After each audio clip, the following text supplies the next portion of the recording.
Come on, Luke. If you like to count somersaults, this is your man. Luke Whitehouse is the new men's European floor champion. The men have won a team bronze. Come on, Becky. Fantastic routine, Becky. Well done.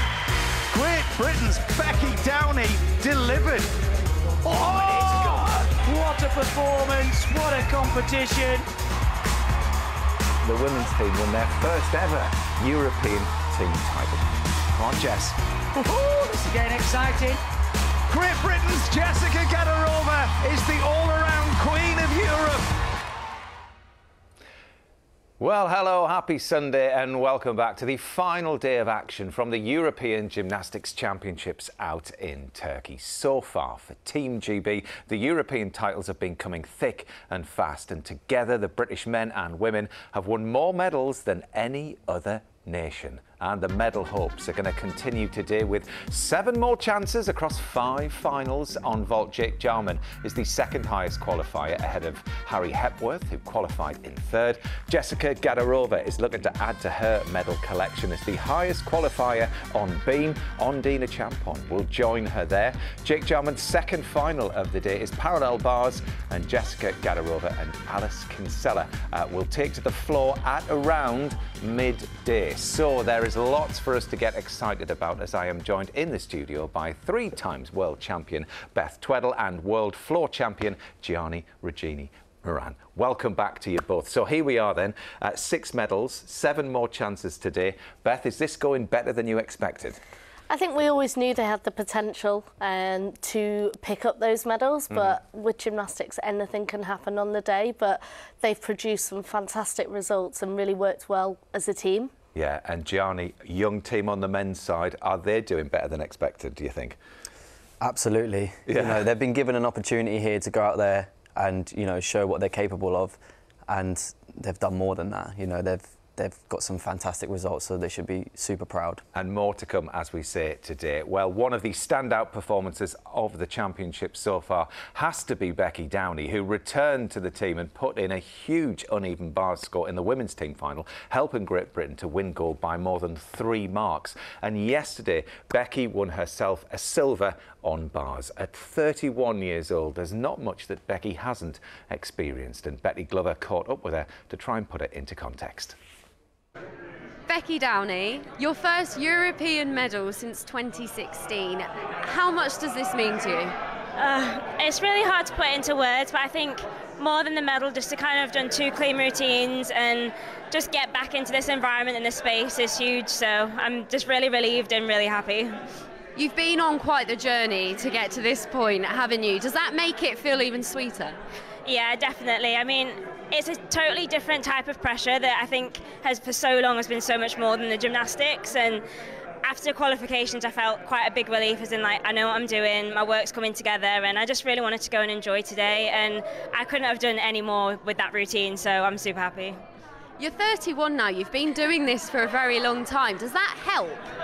I think it does, and I think just trusting my training, trusting my work. I have to adapt programs quite a lot, and even down to warm-ups, down to how my body feels and what I'm doing. But the more I'm kind of going through that process, the more I'm learning to just trust myself and trust my work, and I think that really showed across this championships. Can you sum up your emotions for us right now? Because there's a few tears. It must be quite special. Yeah, I think the biggest thing is relief, because as much as I've been out for so long, like, I haven't stopped working this whole time, and people don't see that behind the scenes, but just to come back and put out those performances, I couldn't be any prouder. And my biggest question for you, I guess, is did you enjoy it out there? Yeah, I really did, and that's what the main thing I wanted to do today was just to kind of just soak up the atmosphere and the environment. And I know I still have more to come. That's not my biggest routine, so that's really exciting as well, to kind of just get a feel and get a feel for the environment again. And yeah, super, super proud. Is this the Becky Downey redemption? I hope so, and hopefully there's a lot more still on the way. 31 years old, Beth. Respect to Becky. Yeah, I mean, she's had a tough journey and she's continued to work hard. She's got a great support network around her, and she knows what she still wants to achieve. Well, the first two finals this afternoon are the men's vault and the women's beam. We're going to start with the vault, and British lads Harry Hepworth and Jake Jarman have both qualified in the top three. Harry wasn't feeling great. He was unlucky not to get a medal, actually, in the floor final. But, I mean, Jake's got a really good chance to try and retain that European title here, Gianni. Yeah, I mean, they're both, you know, Jake's current European vault champion. He has a fantastic opportunity. He qualified in second. It will be about... You know, he's got a nice Dragolescu, which we know he can land on his feet, but really it's 3.5 twists that he needs to try and nail today. Yeah. That will be the big one for him. He's going last. Do you think he'll do it? Because he's going to have the opportunity to see the other vaulters go, so whether or not, you know, how difficult he goes. I think he has to. I think with the level of competition out there today, I think he has to leave it all out there. He has to go for broke. Yeah. And also the other final that we're going to be seeing, Beth, is, of course, the women's beam. Jessica Gadarova is preparing for two finals today. The first one is going to be beam. She's the highest qualifier for both floor and beam. How much will floor, the next final, be weighing on her mind now?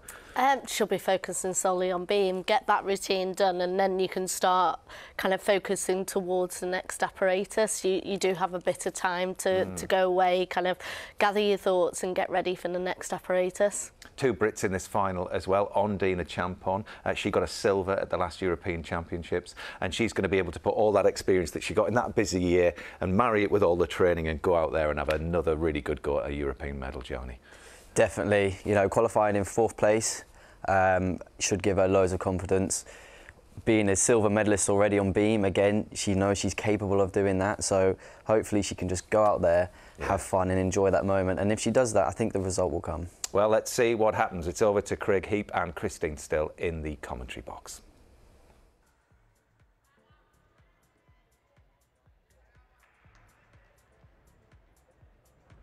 And we are ready for the first exercise on beam, representing Romania. First onto the beam, representing Romania, is Amalia Gheorgheta, just 16 years of age. And cleanly through the opening leap series. All these gymnasts qualified here at the top 8. They had to perform really well in qualification to make this, and that was a beautiful acrobatic series, the backflip and layout somersault. She's got good pace to the routine. Super height on the front somersault. Have to be very precise with all the movements. And there's her 2 leaps, her leap series. Gymnasts have to include 4 requirements, that's one of them. Good work, low to the beam. Very smooth. And you have to include a spin, and this counts as your spin, even though it's a double spin. It fulfills the requirement.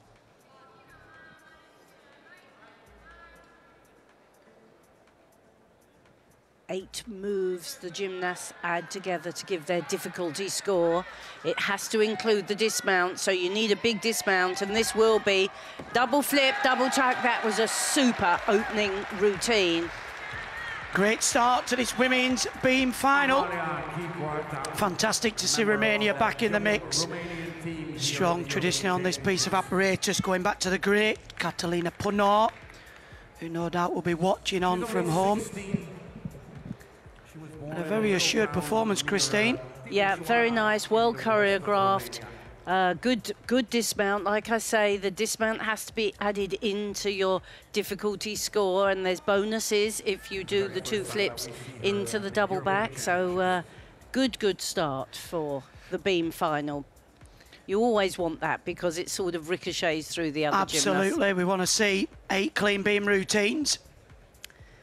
Now we're off to vault for the men. Igor Radzivilov from Ukraine, the opening vaulter. They have to do 2 different vaults. If they want to be in contention, they need to be 2 big vaults. Well, Olympic medalist in 2012, over 11 years ago, has been European champion twice, 2020, 2021, and such a powerful vaulter. Look the way he attacks. Wraps in, the handspring, double front with a half turn. Dragolescu, that's how you do it. Great opener, Chris. Well, what a fantastic vault. He didn't qualified top of the pile, and of course gymnasts from Ukraine have had a very tough time with training, but this is a super vault. Really, I love the technique on that, the way he drives off the top. You see, he doesn't tuck until he's pushed off the top. He hits the platform, up he goes, then he tucks, then he kicks out into the half turn to finish. Interesting, this gymnast was one of the gymnasts, well, the only gymnast to try and perform a handspring triple front somersault. I think it got banned because it was such a dangerous vault, but you can see the height he blocks up the top. And he has quite an interesting run-up with very straight arms. Yep, not so orthodox, but it just shows you as long as you get down there fast, that's what's needed. 14.9, his opening vault. That's going to take some beating, but of course the second has to match it.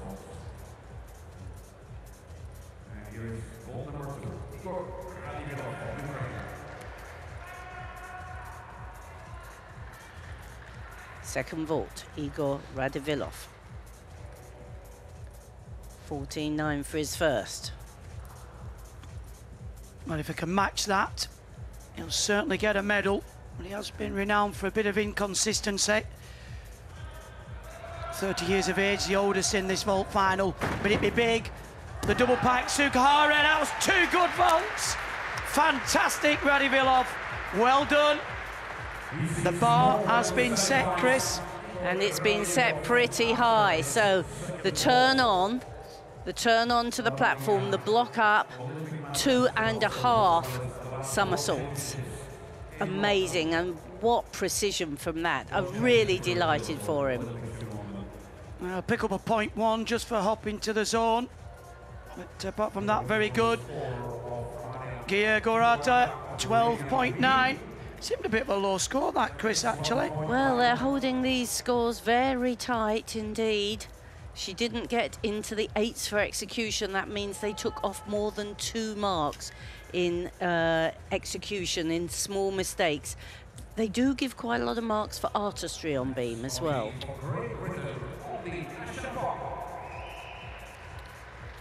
So, for Great Britain, first time out in these Apparatus finals. Big prospect for a medal. Ondine Champon to the beam. Beautiful mount. Very elegant gymnast.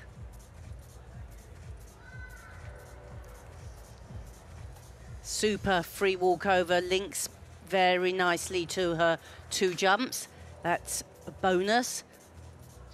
And here's the big acrobatic series. She needs to focus, keep square. A flip, a layout, a second layout.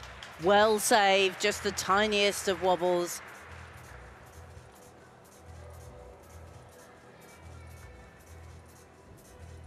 Oh, well done. Free cartwheel straight into the change leg to ring.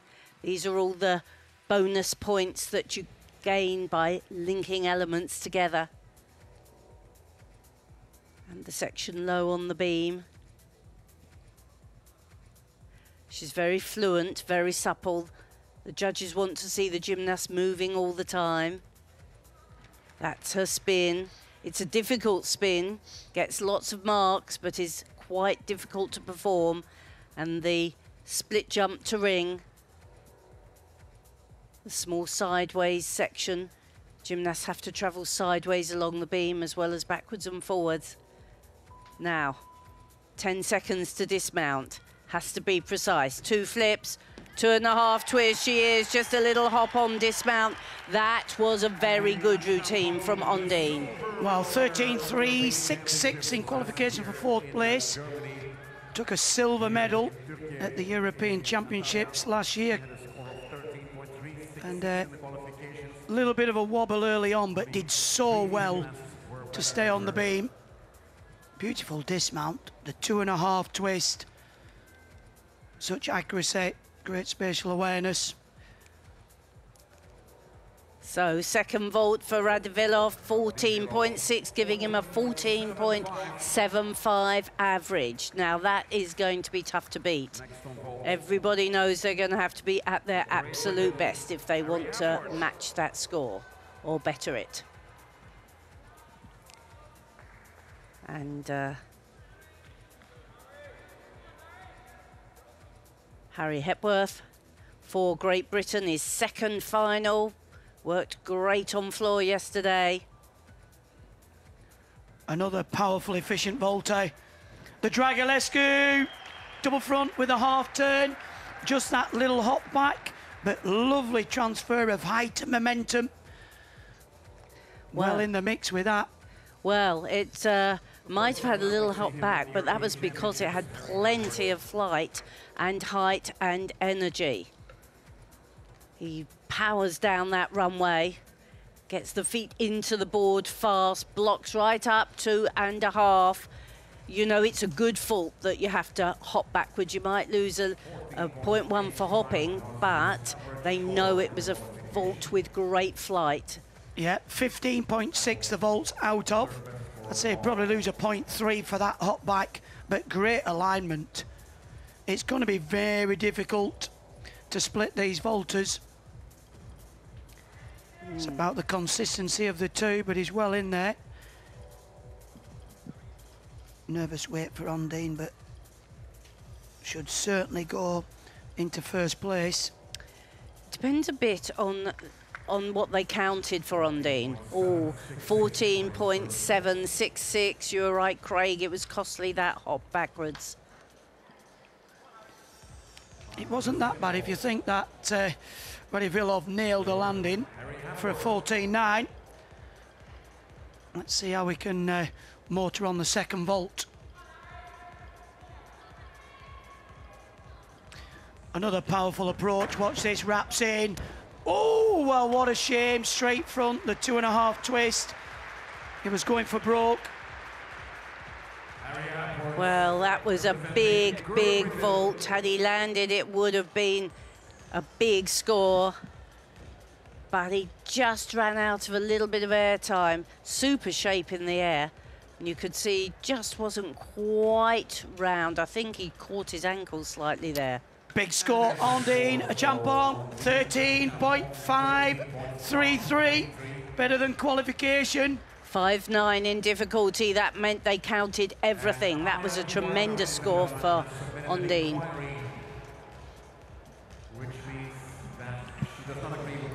Next onto the beam for Italy. Alice D'Amato, qualified in 6 with a 13.033. Lovely change leg mount. Nice front somersault. These gymnasts are so powerful. They can front somersault. This is not a sprung beam.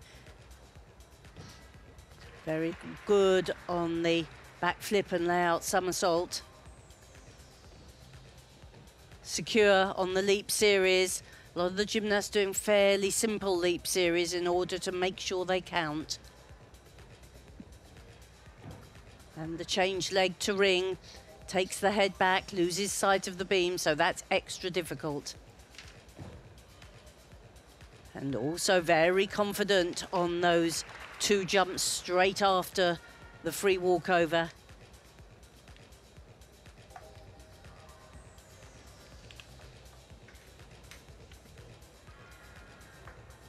The squat spin.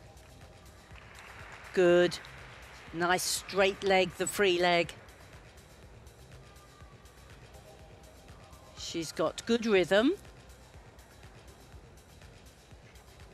And fulfilling all the requirements. It's pace and rhythm the judges want. Needs that big dismount, super 2.5 twist. Well, these gymnasts really are going for broke today. That was a very positive performance from D'Amato. Bronze in the all-round. Gold in the bars final. Also a floor final to come next, alongside Jessica Gadarova.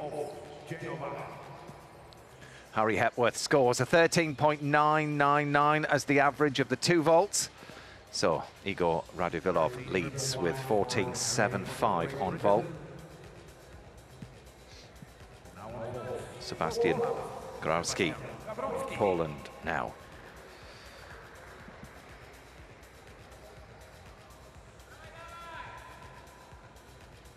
This lad's got some shoulders on him. So expect plenty of power from the vault. Here we go. 5.2. Oh, huge handspring, double front somersault, but not the kick out I was expecting, actually. Landed quite low. I think he had an inch to spare, though, with a mat there. Yeah. He's capable of the mid-14s. Yeah, he just tucked this a little bit early, I think, before the heels were right, driven forwards. And did he have an inch to spare? I think he well, I would say a centimetre. half an inch, yeah. old money. He went absolutely for height, didn't he? You've got to get the mixture of rotation and height correct. And he blocked and just went up, up, up, up, up, a little short on rotation. And he just didn't have the kick out for the double front. You need that little bit of a kick out so you can spot the landing. 13.9. 0.1 penalty. He didn't have an inch to spare. Vault number 2. With a 27-year-old from Poland. He was the 6th highest qualifier. Interesting, the second vault was more difficult than the first in qualification. It's normally the other way around, so a little bit more difficulty. Here we go. Oh, well, what a shame, because that was a much better start to the vault. The double pike Sukahara. Hips just back on the landing. There's only one way to go, and that's what makes that vault so difficult. And as we saw at the start from Radivillov, that's how you do a double pike Suk.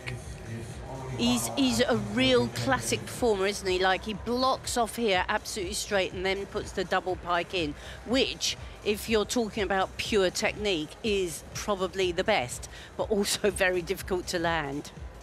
A 13.3 for Alice D'Amato. Yep, just 5.5 on difficulty, so she was 0.4 down on difficulty to Ondine. Ondine leads then on 13.533. Alice D'Amato, 13.3.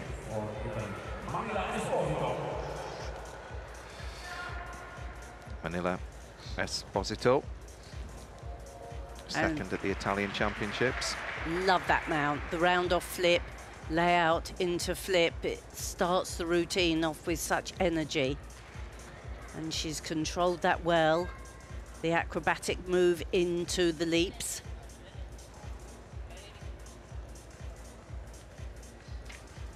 Oh, and the triple spin.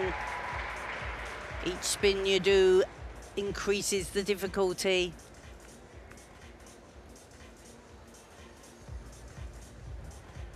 Unusual move for on the beam, the Valdez, but very good way to get up. She's super supple in these jumps. The change leg into the split jump half turn.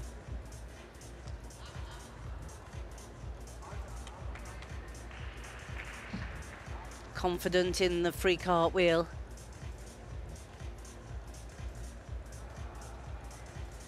Just a little bit slower in pace than some of the gymnasts. And the judges will sometimes deduct for that. But here the big dismount comes. Easy double pike. That was a very good routine. Very good indeed. You can see she's absolutely delighted. And she's just 16 years old. Yeah, nice clean routine. She had 5.6 on difficulty in qualification, so she's a good chance to contend. Beautiful dismount, plenty of height. Wraps in 2 somersaults in the pike position. Gronsky scores 13.633. He's in third.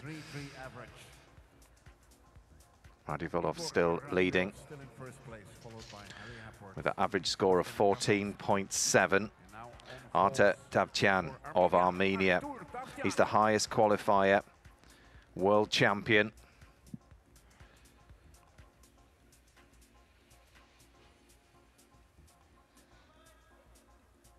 Never had a European title. Could this be his year? Well, he's super consistent with these 2 big vaults. Dragulescu again, double front with a half turn. This has become quite a common vault now, but hugely difficult. That little hop back I'd say that's probably a 0.3, so it'd be similar, I would say, score to Hepworth. So maybe 14-8-ish. Well, this is the main challenge for Great Britain's Jake Jarman, and you can see why. And he's actually, I think in competition, that's the first time I've seen him hop back even. He's usually so secure on that landing, but it is a fabulous high vault. But chest was down a little bit today, not quite as strong as I've seen in the past. Yeah, and you can see why this is a bit of a favoured vault for the gymnast, because normally if you just do the double front somersault, you're landing blindly. We've seen you've got to know when to kick out, but these gymnasts, when you do the half out, whether it's 1.5, 2.5, half in that, you get a chance to spot the floor. So even though it's a more difficult vault, 14.9, so it matches Radivilov's score of 14.9, the highest vault score of the day. He's got another, and this is the key with vault. Both are averaged, so it's not who can post the highest score, it's all on what happens here. You'll know it's within reach. Well, second vault scored higher in qualification. Remember, it's 2 different vaults, just like the women. Or styled vaults. Again, another powerful attack, wraps in the 2.5 twist. Now, that's what Harry tried, and that's how you do it. Well, that was an absolute masterclass in how you perform that vault. My word, he's had a World Championship title. He's won silver and bronzes at the Europeans, but never a gold. And interestingly, this was the vault he used in his all-round competition. So he obviously feels more confident that this is the vault he can land all the time. And it's so clean, isn't it? Like 2.5 twists, flares the arms out to make the landing. It's not a question of the floor hitting him. I mean, where do you deduct from here then, as the judges? Well, where do you? Because it's beautifully done. Well, they just like deducting for the sake of it at times, I do think. I mean, because it's a 15.6, it should go above 15, but yeah. You're right. Where's he lost the other half mark? We talk about the double front half turn, his chest was down. His chest completely level vertical with the vault. Esposito scores a 13.7 and goes into the lead on beam. Ondina Champon currently in second. Davtyan, 15.033 is the average. He scored a 15.166 for that vault. Well, what a big score for Jake Jarman to try and match and beat. 15.033 leads the vault field. And here is Sani Huevas, European champion back in 2018, an Olympic champion back in 2016, and a world medalist as well. 31 years old, she'll be putting all of that experience into this routine. Try and medal for the Netherlands. Sani Huevas.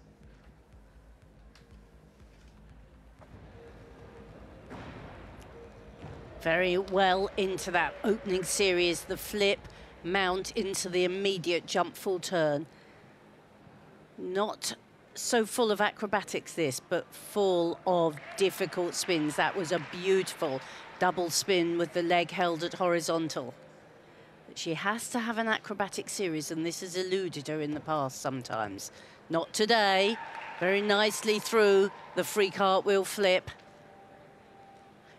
A mature gymnast who really does perform with the apparatus here.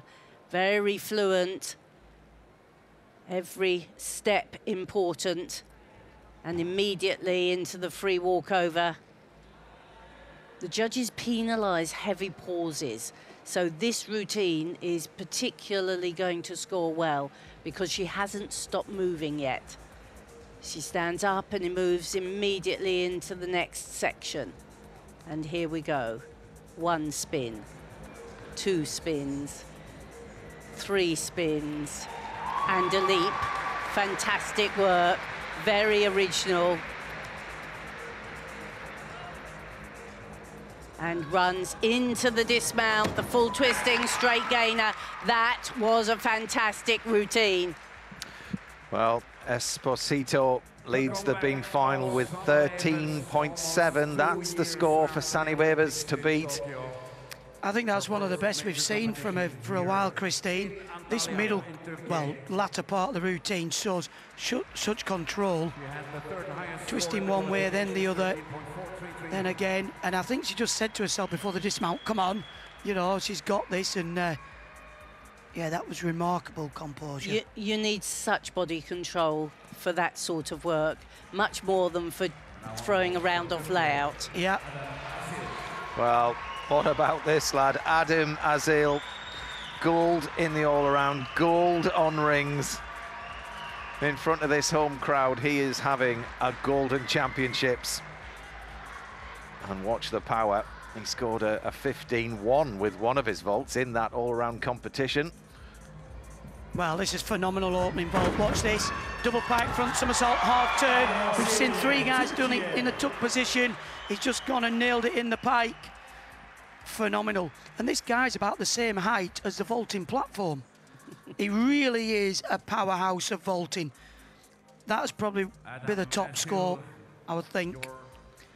It's whether the second vault can equal that. Well, I mean, the highest score we've seen down the vault runway today is the 15.166. That was Dab Chan's second vault.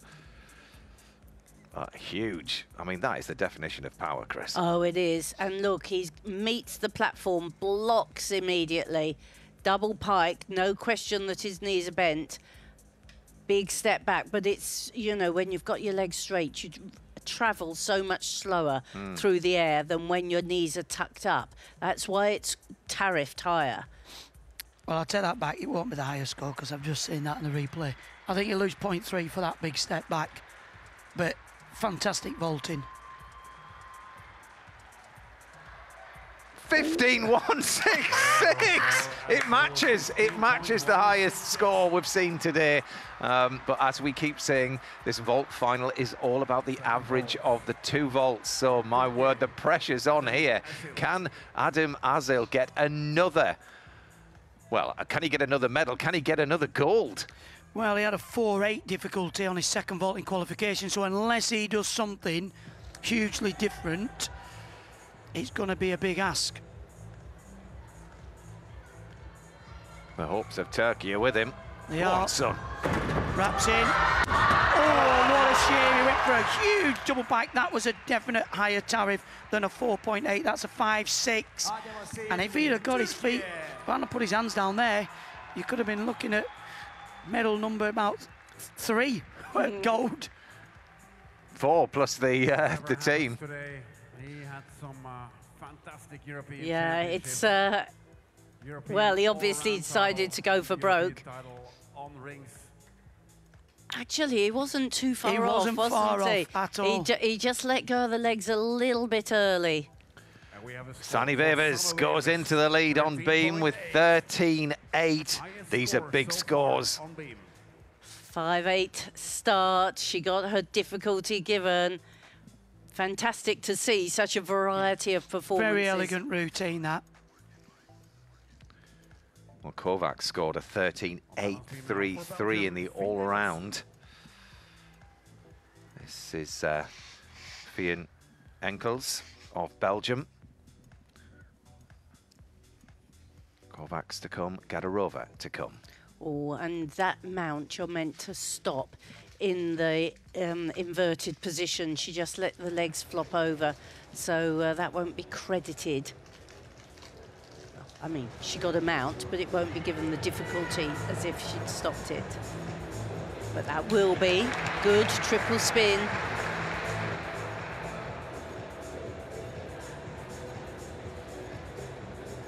Confident in the sideways section.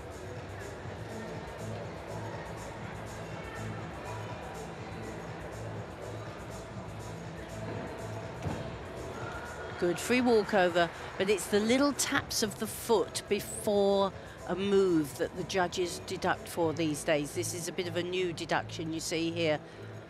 you have to try and lift and go straight into things. She sort of took a couple, she took a little pause there and just didn't finish the free cartwheel straight.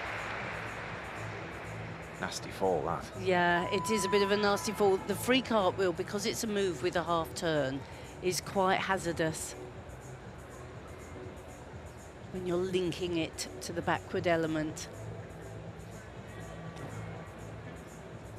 Good style on those leaps, though.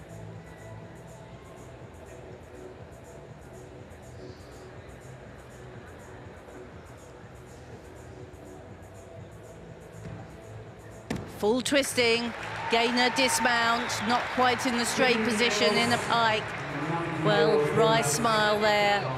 She's gaining experience all the time, but that watch here, she should have held this position straight, and it went all the way over. It became like a back hip circle round the beam. Well, great experience. It's a first final. And again, great to see Belgium being represented. We've said, haven't we, how impressed we've been with the Belgian team, both the men and the women. Adam Azale, third, 14.349. Third at the moment with 3 left to go.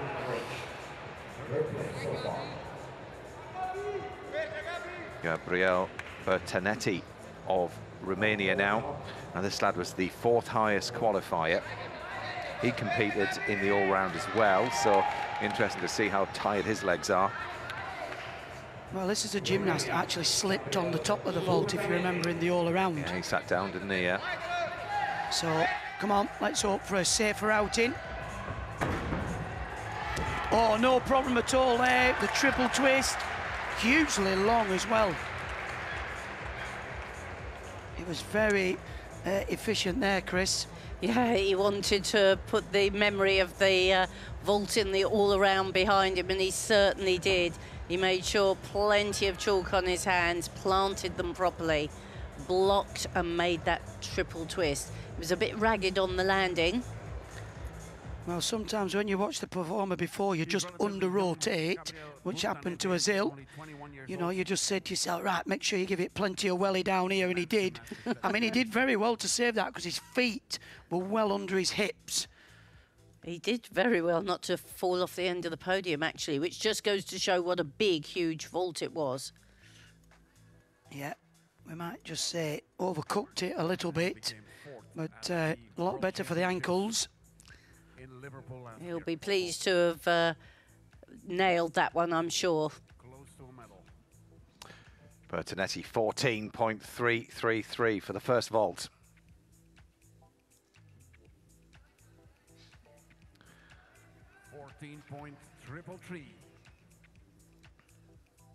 Second vault, Gabriel Bertanetti of Following Romania. in the footsteps of the great Marian Dragulescu. He was 4th at the World Championships, this lad on vault. He's been 5th at the Euros last year. It's another big vault, 5-6, got the harness. Oh, very nice. The Dragulescu, named after his teammate, no pressure there then. Handspring double front with a half turn. Impressive vaulting, actually. 2 very different vaults. Really a little bit ragged, but lots of potential, lots of power into this. Rolls round the half turn. It looked like he was about 7/8 round, actually, when you see that. Engel scores 11.433 after that fall on beam. Right, well, what does the next few minutes have in store for Zsofia Kovacs of Hungary? She was the 2nd highest qualifier. She took a silver in the all-round competition. But she has an opportunity here. She scored 13.833 in the all-around final. Sani Wavers leads this final on 13.8. Well, a great opening series there. She does the change egg mount, straight into a change egg half, and then a Corbett flip. And she didn't hesitate at all. It was really well performed. Free cartwheel into the back flip. And again, very smooth and very positive. Oh, just a little wobble on that second jump. But the link was there, and that's how they build this difficulty. Very nice on the double spin, and she stepped forwards that time, made sure of it. A good side somersault. And you see, she keeps herself moving all the time. Step, lovely height on that change leg leap. She's really a very beautiful gymnast in all aspects. A true all-rounder. This has been lovely work. Good, strong double tuck dismount. I think that will challenge hard for the top spot. It'll be close, very, very close. Yeah. That was a better routine for me, in my opinion, than she did in the all-around where she scored the 13.8. Yeah, and she got the foot round on the twist. On the spin, yeah. For me, it had a bit of everything. My favourite routine so far, again, such a fantastic all-round performer. And you could see when she got beaten the all-round by Jess, she was absolutely devastated. Yeah.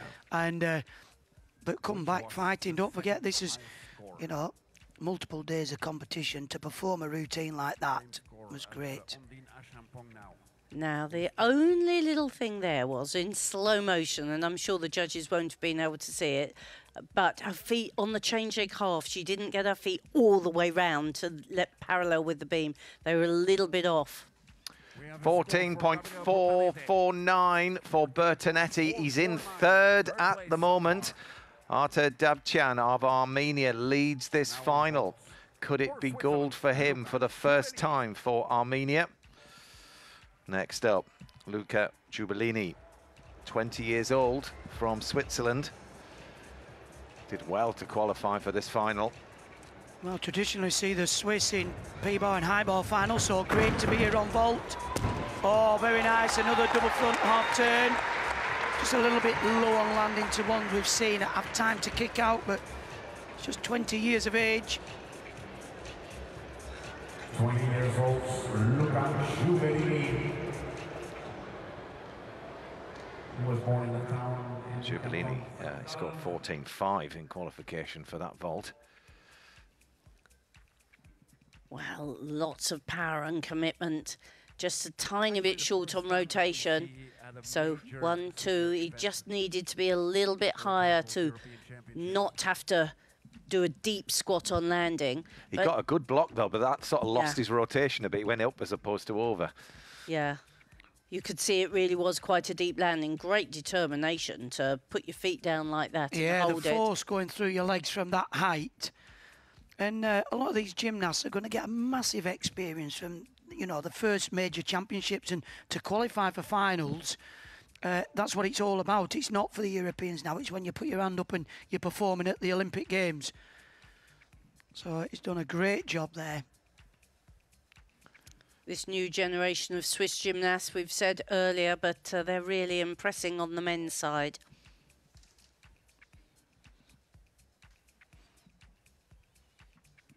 So just waiting for the judges to get set, and there, it's a 14.5. He's done well. 5.6 difficulty. That's a good score for such a difficult vault. Second vault. He opted for something slightly easier in qualification. Went for a 5.2.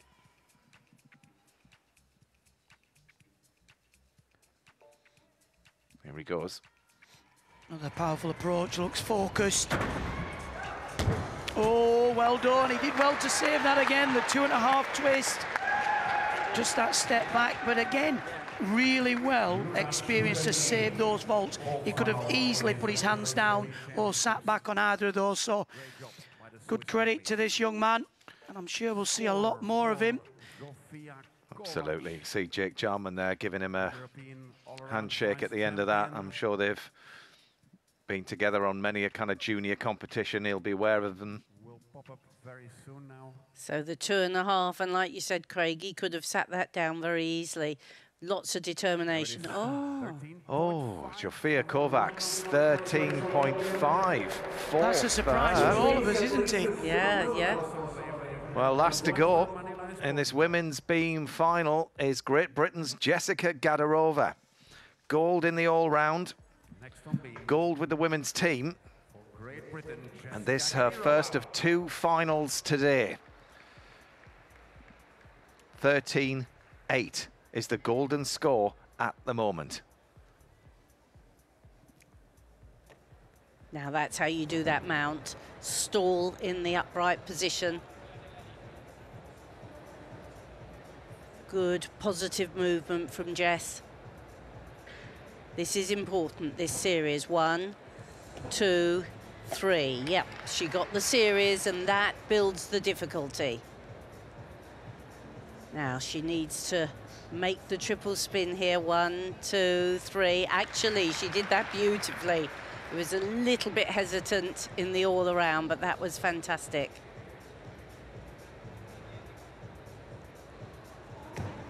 Oh, free walkover, just a little wobble.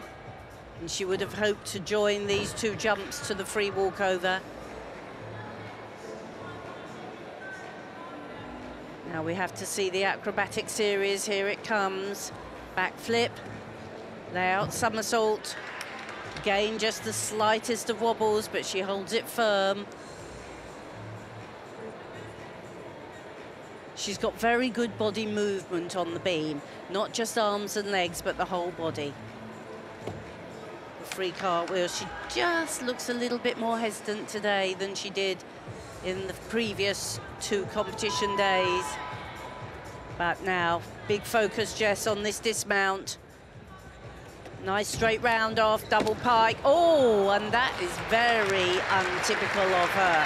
Hands down, well. Oh, what a shame for Jessica Gadarova. Of course, not the routine she would have hoped to have performed here. But she'll quickly switch her attentions because she's got floor coming up. Did a fabulous start to the routine though, guys. Plenty of confidence on that triple spin. That is so difficult. And you know what? It just goes to prove that the best gymnasts in Europe, they make mistakes. Yep. You know, these guys are not robots. She's had a very heavy programme. Giubellini scores a 14.2. Rounding off the men's vault final is Jake Jarman. He's the current European vault champion, looking to retain his title. Come on, Jake.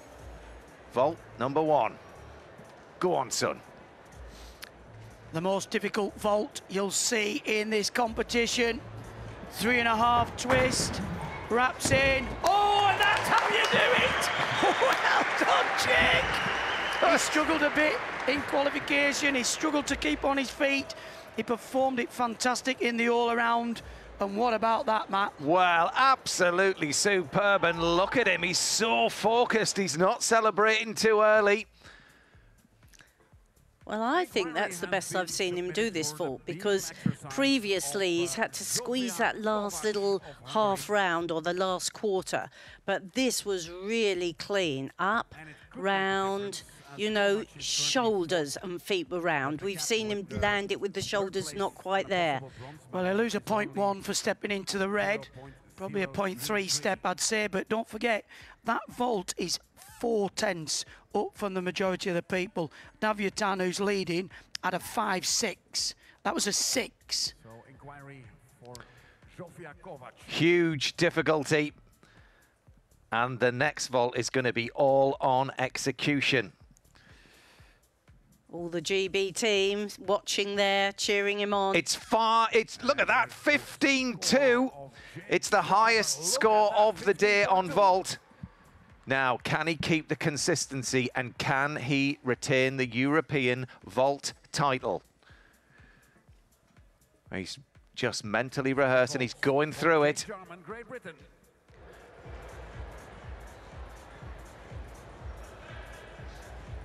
What will the next few seconds have in store for Great Britain's Jake Jarman? It's all on this vault. Well, it's a double front with a half turn. He nailed this in qualification. Just try and control the nerves. Blocks in. Oh, and that step back, it's a good vault. This is gonna be so close. Well, the score to beat is 15.033. keep your eyes on the scoreboard. Has he done enough? For me, he has the height and the chest up on the landing over the others. Yes, there's that step back at a 0.3, but the rest of the vault, Chris, it was phenomenal. It was. He rotates so fast, doesn't he? His chest up from the platform, like after he's blocked here, the speed he manages to get his chest up and into the double front is quite amazing. Look, up he comes, and then he spins that out. He's not even back to the height of the platform when he makes that half turn out. Fantastic work. And he's not the most muscular built gymnast that you see, but he's super efficient and so powerful. Look, he's kicked out with the half turn before he's back to the height of the platform. Tremendous. Well, he deserves to retain the title. Coach there, Ben Howells. They've got a great partnership, those two. Jessica Gadarova scores a 12.166, and Kovacs' score has gone up as well to 13.7, which knocks Ondina Champon down into 4th. We did think Kovacs' score was quite low, so... We did, and you can protest the difficulty score, which they obviously did. So Sanny Wavers is victorious in the women's beam. Kovacs there, you can see confirmation, 13.7. She'll take the bronze medal, and Esposito, the 16-year-old, takes the silver. So all eyes on the scoreboard over on vault. Dab Chan leads 15.033. To the medal award ceremony.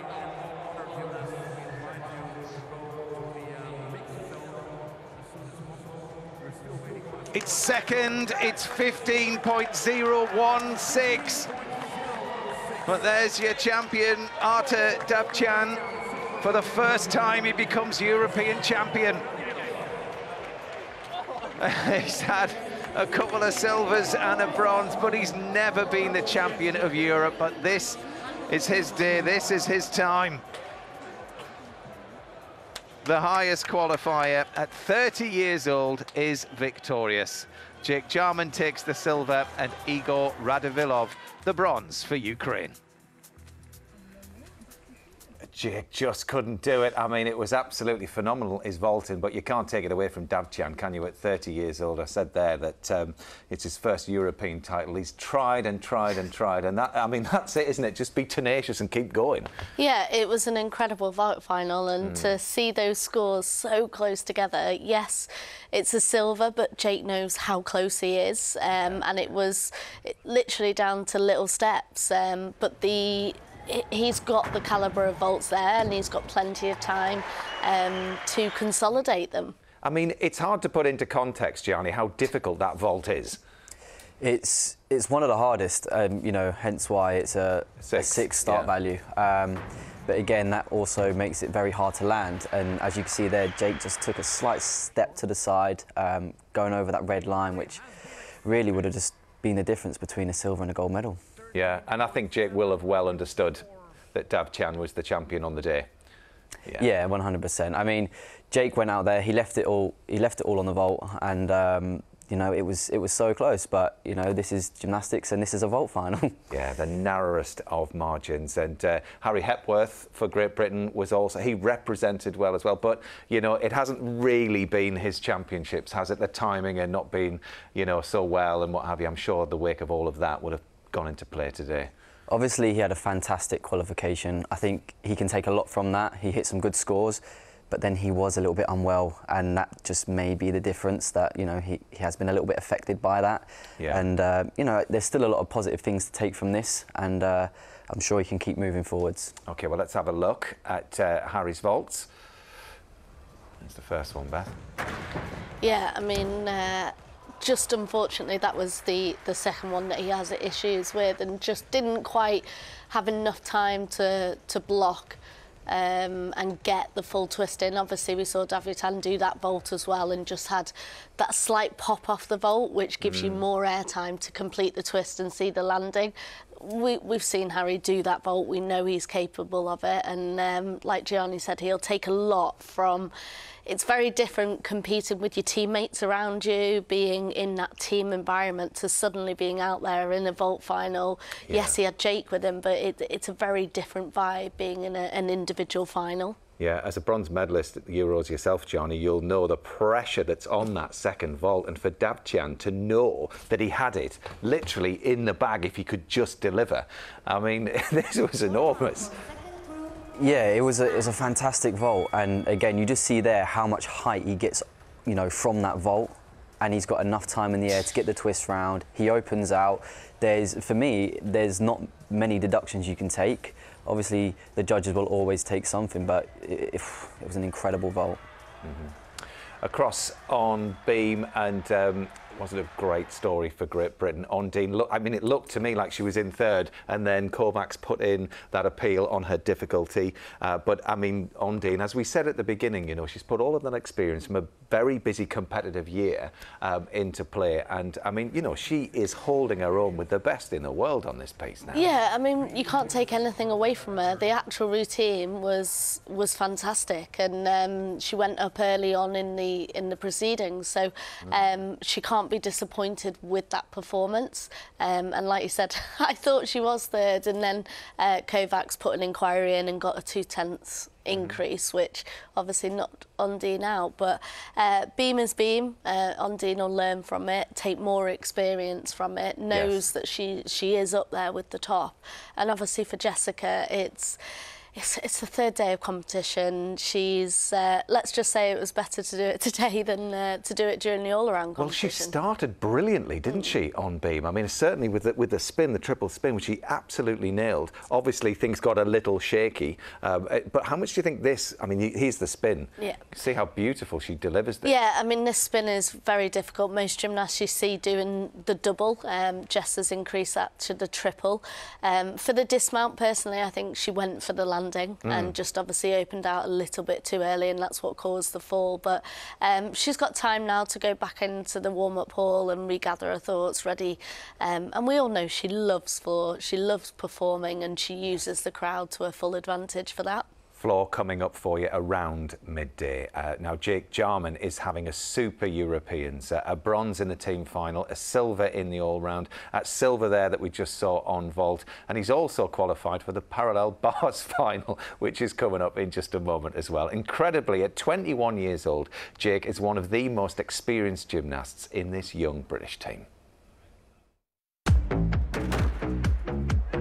Let's talk about your past year. You've won quite a few medals. You were a world medalist, European gold medalist, Commonwealth Games gold medalist. Now you kind of look back on all of that. How do you feel? It was a first for me, experiencing those competitions, but I think I was lucky enough to have like a great team around me, and it's definitely set me up really well for the next few years. Tell us about the British Championships. That's what you've done almost as a warm-up, I guess, ahead of the Europeans. Yeah, so the British was my first all-round competition this year. It took me a while to get back into training again, because I took some time off at the end of last year. It takes a while to be able to be fully fit again.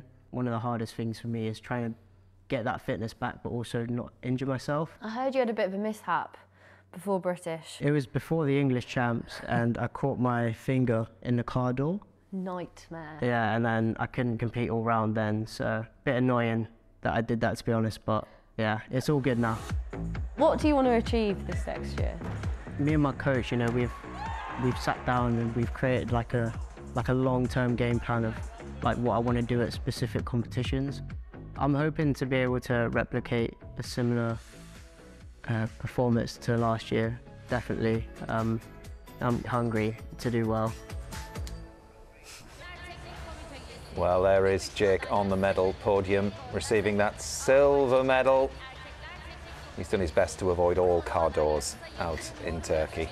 But yeah, what a sterling effort he put in there on vault. Just wasn't to be by the narrowest of margins. Artem Davtyan is the European vault champion. And time to refocus for Jake Jarman, because he will be in the parallel bars final in a matter of moments, and Jake will do what he can in the absence of parallel bars European bronze medalist Gianni here, and of course European champion Joe Fraser, who's sitting this Europeans out, or should I say lying in a hospital bed, as he's had a few operations on his shoulder and his foot lately. Gianni, have you heard from Joe? Do you know how he's doing? Yeah, I've spoken to Joe. We try and stay in touch. Obviously, me and him both recently had surgeries. Yes. But yeah, he's trying to just crack on with his rehab, keep his head down, and again, using this time to recover. Last year was such a busy year for us both, and last year Joe had the appendix rupture. The timing was unbelievable, wasn't it? Yeah, and to continue, you know, through the Commonwealth Games, through the European Championships, all the way to the World Championships was incredible. So really this year is about just recovering, making sure he's, you know, physically healthy, mentally healthy, looking on towards, obviously, Paris. And I guess you can do that together, can't you? You can be like rehab buddies. Yeah, I mean, it's funny because whenever I'm out rehabbing or injured, it seems to be that Joe's doing the same. So we really bounce off each other, and we really kind of motivate each other, and we help each other through the tough time. Yeah, well, best of luck to you both. And next is Jess's second final of the day, and she's trying to achieve something that's never been done before: 3 consecutive European floor titles in a row. I definitely want to go for the floor gold again, because then that'll be 3 in a row. Jessica Gadarova retains her title! The whole reason I do gymnastics is because I enjoy it and I love to perform. This is something spectacular. In the floor routine, that's where I can perform the most, and especially with the high leaps and jumps and the big powerful tumbling. I think for floor, I kind of always just looked at Simone Biles due to her big powerful tumbling, and she always nails the landing, so I do look up to her a lot. Superb, Jess! And I feel like with the music it definitely gets the crowd going, and I don't want to see it as they're just watching me. I just want to feel like we're all in this together and just enjoying the moment. She brought us all into that fabulous performance. I don't really watch anyone's performance or know the score, so I generally just focus on my own performance and just give it my best. All eyes now on Jessica Gadarova. And Beth, if Jess's all-around floor performance is anything to go by, then this could be her year to do that. I mean, the composure, the focus. Gianni mentioned it right at the beginning there, but yeah, she's looking incredible on floor at the moment. Yeah, and she's comfortable with the routine that she's doing, so she knows she can not only do the tumbles, but she can then also sell the routine, use the crowd, and really show it off. And I mean, on a normal week, she can show it off, but when she's on her top form.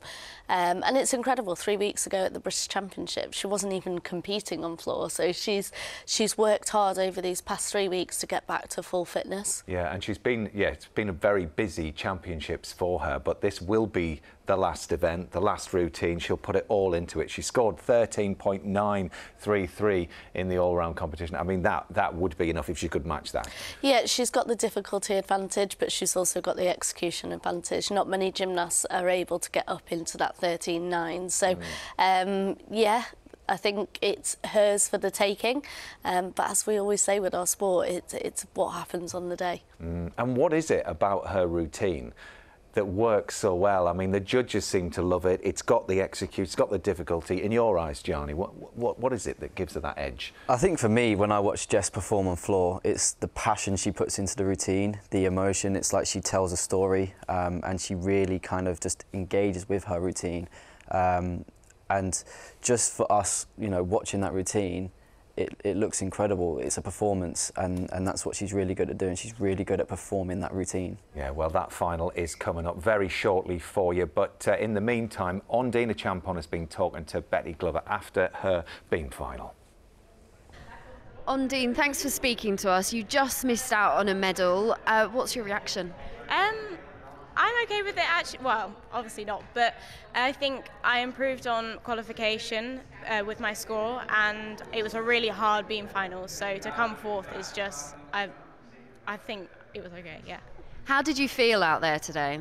I was a little bit nervous, but not as nervous as I usually am, which is a good thing, so yeah. Have you been working on that, like working on how to deal with the nerves? Yeah, definitely. That's one of my main things, because when I feel nervous, I get really shaky on beam, and on beam, that's not that good. But yeah, so that's something I work on. Yes, you've been working on that. It's obviously improved. You've done well. You obviously won a medal in the team event as well. How do you look back on the European Championships? I'd say it's a very successful one. GB becoming European champions. I just think it's such an amazing thing. And what have you learned overall that you can take into the Worlds at the end of the summer? I don't know. Just to know that we all are good enough. So, yeah.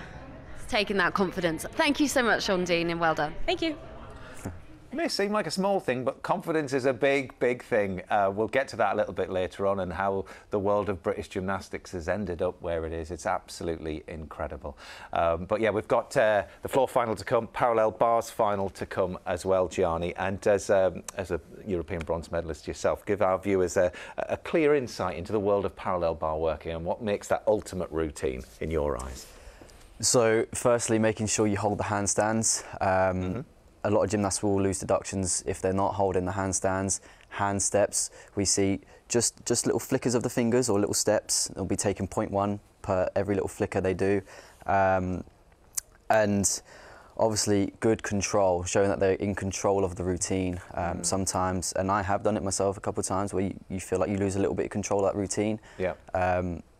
But just making sure you're in control, you're holding your handstands and you try not to move your hands. That's the most important thing. So hopefully Jake can go out there today and do all of that. Well, there's 9 in the final, which is interesting because Jake actually qualified in 8th, basically tied with the 9th gymnast. So there's going to be 9 in there as well. But let's hand to Craig Heap and Christine Still for the final stages of the warm-up as we get ready for the men's parallel bars and the women's European floor final. Well, gymnasts just making their final preparations. First 4 on each piece. We'll have the warm-up.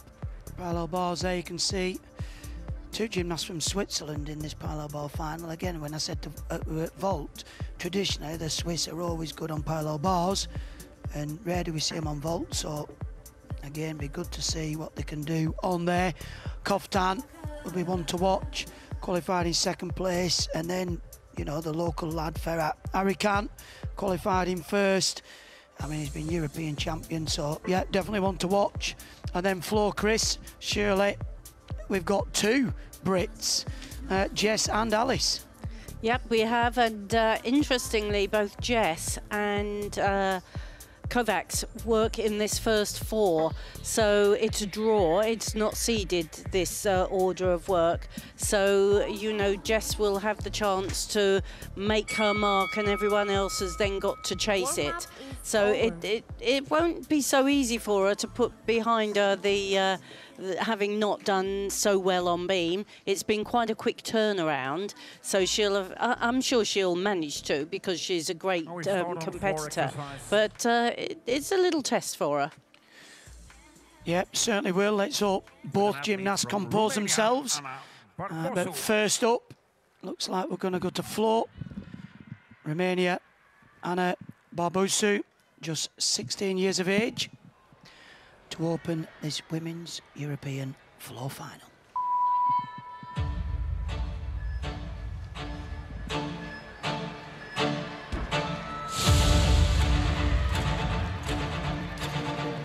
Super height on that full twisting double back.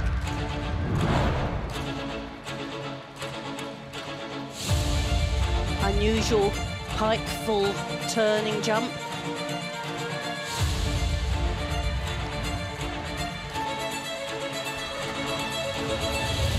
Another very clean tumble. Excellent landings.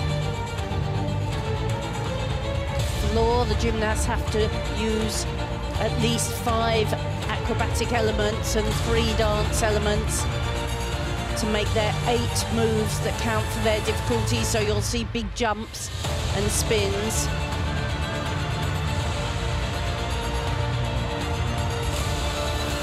Very good double pike. Lots of requirements from the judges for artistry. To tell a story with the performance, use the whole body.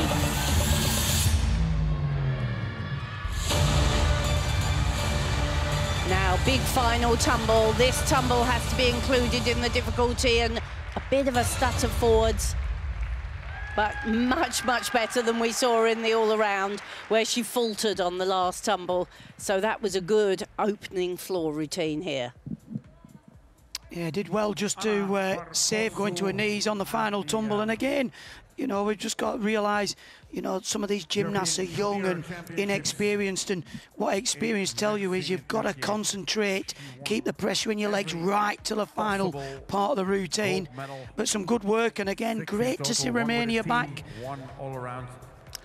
Even when they weren't necessarily performing well all round, Romania remained very good on floor. It's the piece they really understand the training of, good choreography. Well, Anna Barbosu was the junior European champion on floor. Across we go to parallel bars. And now parallel bars with Eddie Yusuf. Eddie Yusuf starts us off here, the 28-year-old from Switzerland. Was in this final back in 2017.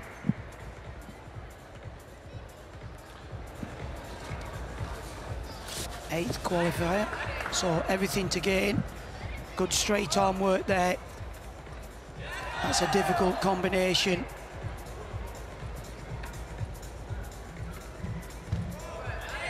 Very precise in the handstand so far, working well. Plenty of height and flight in that straddle front somersault. As Johnny was saying, it's all about locking out into a good solid handstand. Don't shuffle the hands, don't flinch. It's working very well so far. Big dismount. Oh, well, what a shame, because I was just going to say that was a fabulous routine and a real medal prospect. What a shame. Well, I don't actually think I've ever seen a gymnast rebound to their stomach like that before in a dismount off parallel bars. Up until that point, it was faultless. It was fantastic. One of the athletes in that Swiss team that became sixth at the Olympics. And what do the coaches always drum into the gymnasts? Don't lose the concentration till you're back down off the podium, sat in your seat. It's not over till it's over. But this, what did he do? Well, he just opened out a little bit too low, and the double pipe back, again, is a difficult one to land, and why a lot of gymnasts opt for this double front somersault with the half turn, because you can really spot the floor and the landing. I really didn't like performing the double pipe for exactly the same reason. You've got to be so precise with that hip angle when you open and absorb the landing. So we're just waiting for Barbosu's score to come in. There it is. It's a 12.8. See, 7-3 on execution. They're very hot on deductions, the floor judges. So Great Britain's Jessica Gadarova, the next competitor in this women's European floor final. All around gold. Gold for the team. 2 times European champion, going for a third.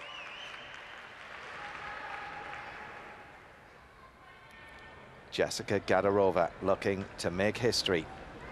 Could it be 3 European titles in a row on floor?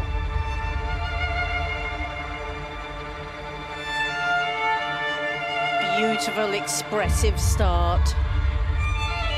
Now this first big tumble, double straight with full twist, easily landed.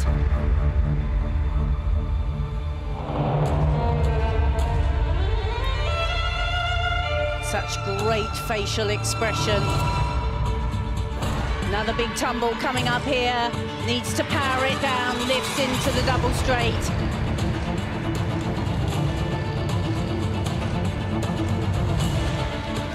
Has to do the big leaps. There's the change leg ring. The tourgette, 1.5.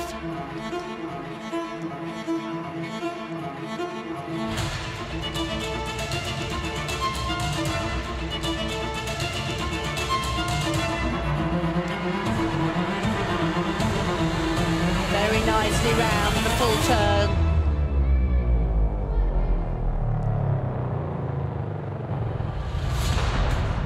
she needs to let herself breathe. Land that jump, set up for the final tumble. Full twisting front, walk out strongly into that double tuck, makes it beautifully. What a performance, Jess. What a great finish to your European Championships. Jessica Gadarova, you are incredible. World champion on floor exercise. What a sensational routine. After that fall at the end of the beam routine, it just proves why she is the all-around champion. I mean, that was just sensational. Surely it's good enough for gold, surely. History again, got to be. I mean, she's got such spatial awareness. Look at this. Double layout in the second tumble, plenty of height, loads of time to get round.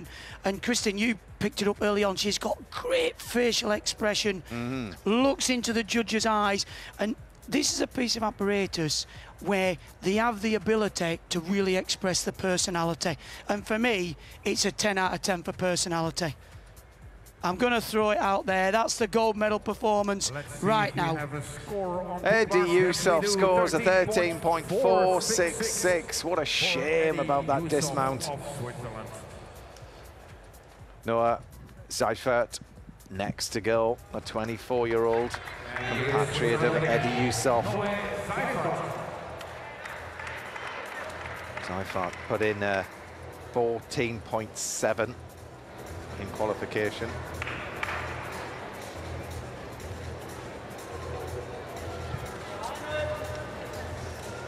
Oh, a little bit short there. You've got to aim for the handstand. Oh, and them little walks, couple of tenths. That's good though. Front up rise into the Diamondov. And a little bit of strength there up to the handstand. It's all about swing, so that's a good skill from the one bar, the turn out.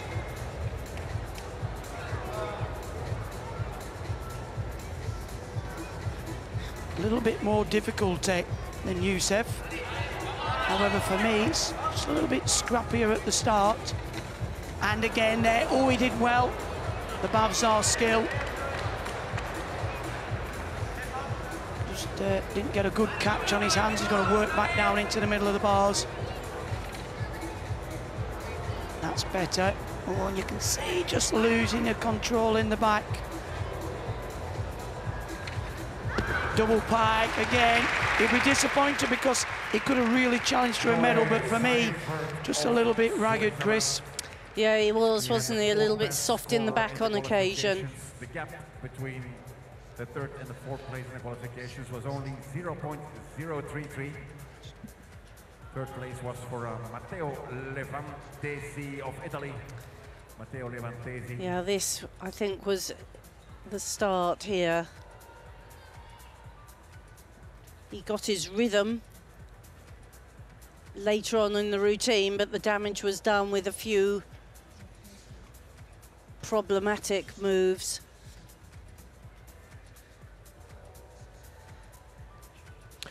A 14 is a big, big score for Jessica Gadarova. 8-2 on execution. They have a lot of marks to give for performance, for artistry, and she pretty much maximises them. Well, I don't know if that can be beaten. It's certainly the highest score on floor that we've seen at these European Championships. On floor exercise, an athlete from the Netherlands. Jessica Gadarova sitting securely in that gold medal position at the moment. Naomi Visser next up, third highest qualifier. And Visser can actually match her for difficulty. Very different style, but very beautiful floor routine.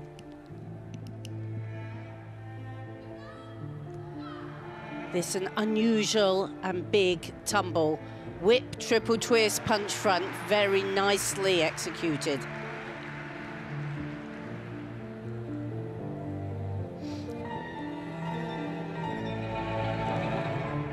Good series of spins.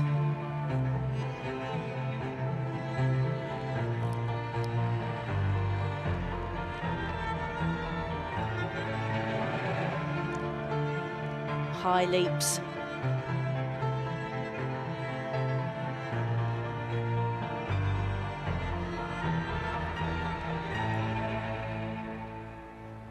Two and a half twist into punch front, well landed.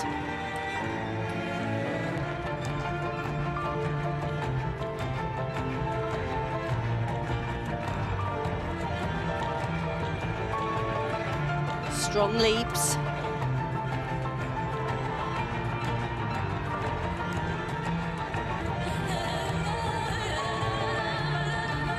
Very different style, but she must double back here to get her difficulty. She does cleanly. So very different style, but with those difficult spins at the beginning, she gets her difficulty up there to the same start value as Jess. Not sure it had the same panache as Gadarova. And I don't think she did some of the footwork as accurate as she did what we've seen in the earlier rounds of the competition, but a big opening tumble. The whip triple twist punch front is a very difficult skill. But again, Matt, I like the panache, just lacked a little bit for me. See the legs there just crossing over in the triple twist, but a lot better alignment than what we've seen. Score on parallel bars. 13.366 for Noah Seifert. See down on execution, 7.066. Got to be really precise with the handstands and the hand movements. And now on T-bars. Well, this could be an opportunity for Kovtun to get a medal here. Radivillov, his teammate, got a medal over on vault. But Ilya Kovtun is the second highest qualifier. He was junior European champion on this piece and he got a silver at last year's Euros. He put in a good score in the all-round competition as well. That's good straight arm work. Onto the one bar, he'll turn out of this, so this adds for the difficulty. Look at that, great control, come on. Love him to get another medal in this championships. That's big. Swinging half turn from the upper arm, so that lifts the difficulty again. Fluent into the handstand.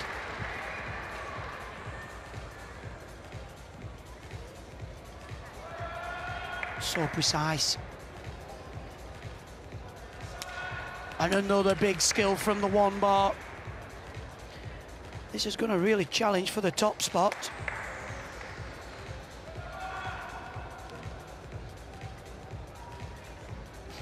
It really is packing in the difficulty. There'll be one big move to go. Come on! The double front. Oh, well done. What a routine. That's the best routine so far. Brilliant. Surely it's a medal for Ilya Kovtun of Ukraine. Well, what colour will it be? That was a big routine. It was indeed, and you could feel his concentration throughout, couldn't you? Great body tension, working with the apparatus all the time. Really fixed his shapes. Almost undercooked that. Well deserves a medal. I mean, he's training out in Croatia. He got a bronze in the all-round. Vissa into second, 13.466.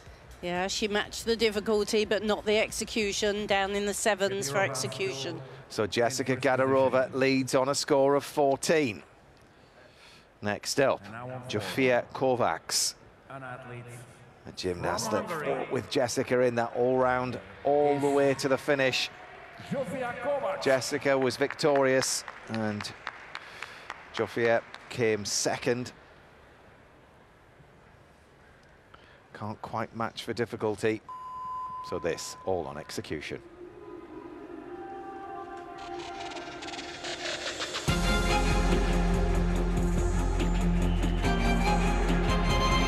Full turning, split leap to start. And this is a big tumble. Double twisting, double back. Little step back, but loads of power.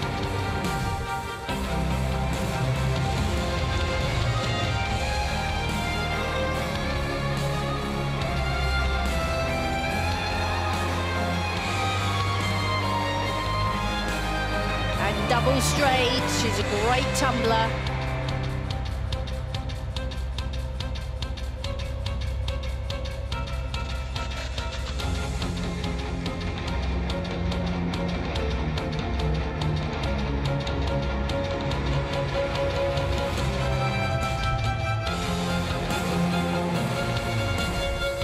And these leaps are quite good today.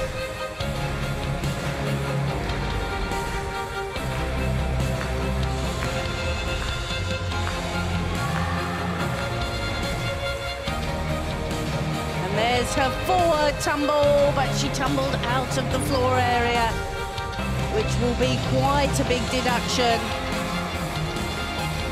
One last tumble here to come, double tuck.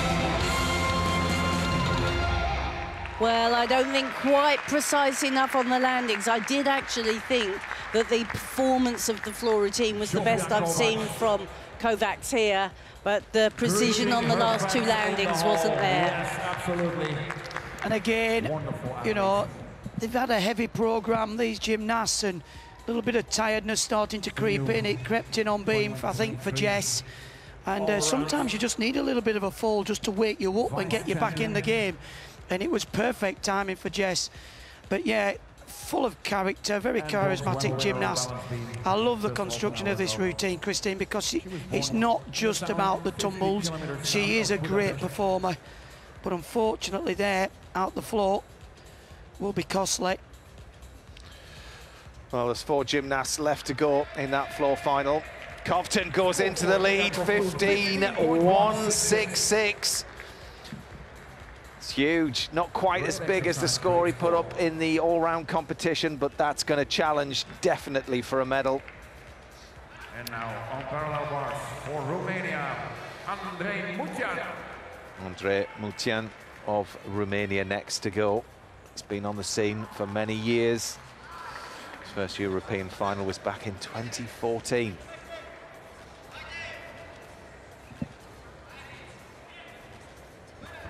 Mutian for Romania, 4th in this P-bar final. Well, this guy can put together a decent routine. A little bit of a hesitation there. To one rail, got a fix. Now watch this, the Healy turn from the one bar. Ooh, and just that little bit of strength. Got to keep the fluency going throughout the routine. Gymnasts have to perform skills in hang. There, that was very flighty. The Babs are.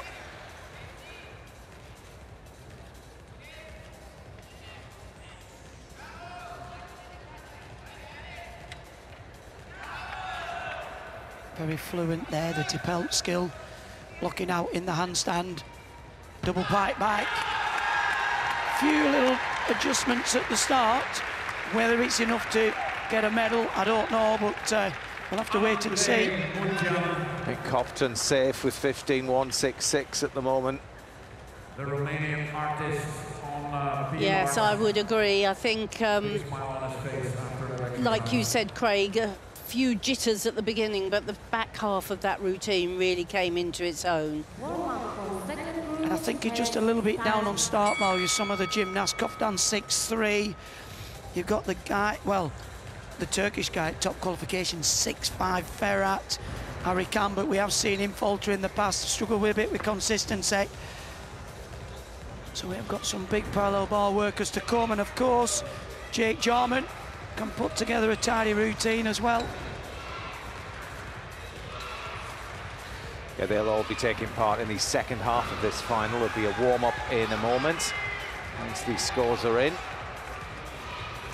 Sofia Kovacs, a 12.733. She's out with the running on the floor. So Great Britain's Jessica Gadarova still leads the field. A score of 14 will be difficult to beat. Just shows you how quickly the score plummets with a couple of mistakes. 14.4 for Mutian. He goes into second. Good score. I mean, if he just started the start out a little bit jittery, he'd be right up there. Yeah, well, the rest of the field will be looking with interest at that. Jake posted a 14.4 in qualification. Yeah, that 15.166 is the target. Abhijan can and has beaten that in the past.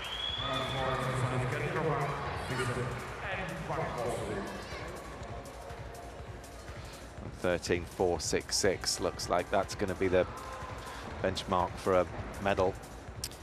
Yeah, it'd be a case of who's going to win the silver on floor, I feel. Well, Alice Kinsella scored a 13.466, Chris, didn't she, in qualification? How is Alice doing? Well, I haven't obviously seen her since she flew out there, but she won floor at the British Championships, and of course she fulfilled a big ambition and became British champion 3 weeks ago. So quite good. I think she was happy, very happy with the team gold medal. A little disappointed she hadn't done her best, but very pleased to have made this floor final. And what will be the plan for her going into this as far as a preparation, a difficulty and what have you? Just to do the best routine, her hardest routine that she can do. Yeah. All out, yeah. On we go then with the Women's European floor final. Laura Casabuena of Spain.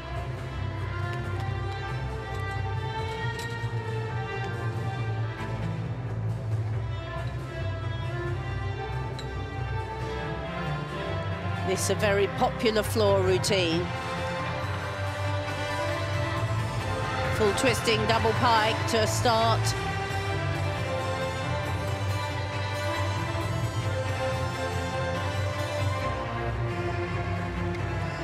Well executed, spin. One of the moves that will add to her difficulty, straight front walkout into double tuck. She's powerful and elegant as well.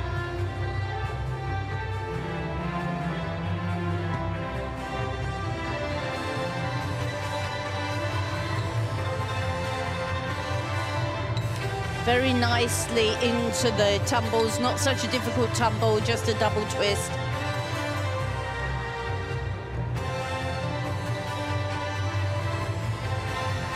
Good with the leaps.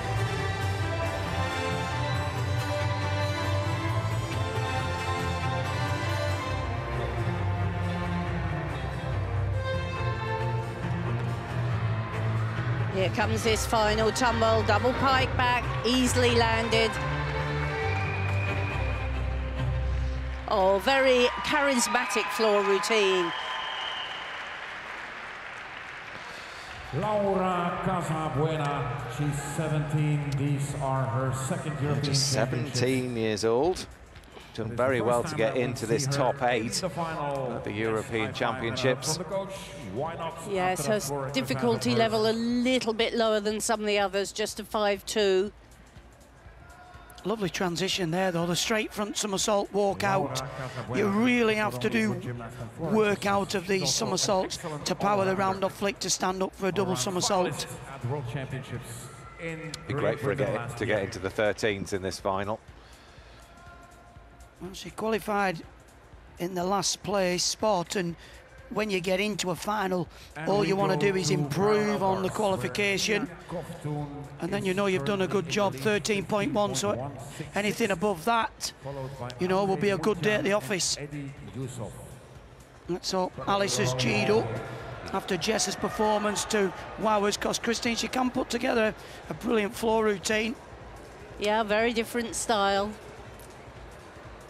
She's had a long wait for this, having just missed out on the all-around competition. So sometimes that's good, and sometimes it's built the tension. Yeah, but she loves a bit of tension sometimes, doesn't she, Alice? Yeah. But on we go with the men's parallel bar final. This is Cameron Lee Bernard of France. Qualified in 7th. Oh, a little bit scrappy there in the legs, a little split, and again there. Come on.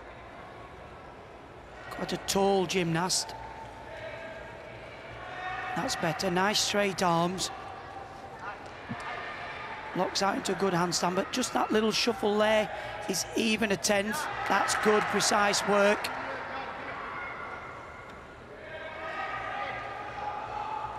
Got quite a fast pace to the routine.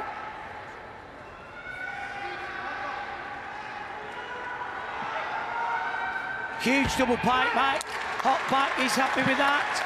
Well qualified in 7th, so any improvement be good for him. He didn't mess about through that, did he? He really went. Was that the quickest routine we've seen? Yeah. 24 years old, efficient. From the city of Rouen. Quicker you're on, the less deductions you've got. Give him time. Maybe he's in a rush to the banquet. Bronze medal winner at the World Yeah, the Cup first couple of elements were a bit this short, weren't they? And he had to fight a bit on those first couple. But really one of the highest dismounts I've seen. Completed that double pipe well above the height of the parallel bars. 13.033 for Laura Casabueno. She is in the 13s. And now Alice D'Amato, the 5th highest qualifier. Bronze in the all-around competition.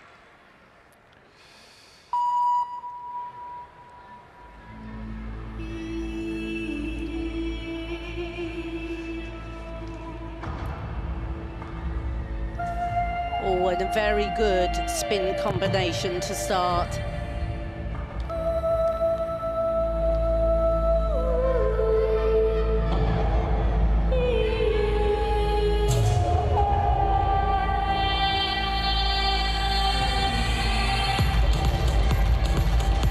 Strong, powerful tumbler, the double straight. Oh, and she does so well to hold that in.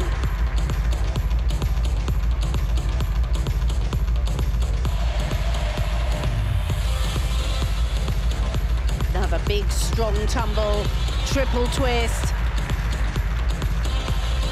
Real energetic floor, this.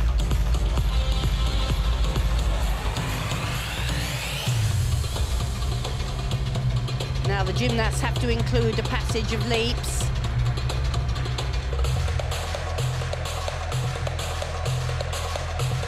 If they don't, it's quite a big deduction.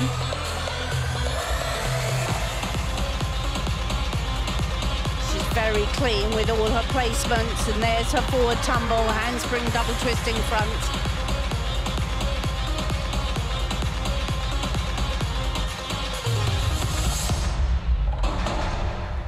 Dramatic floor. For me, she just lacks a little bit of facial expression and completely selling the routine, but it's energetic, it's strong, and beautifully landed tumbles.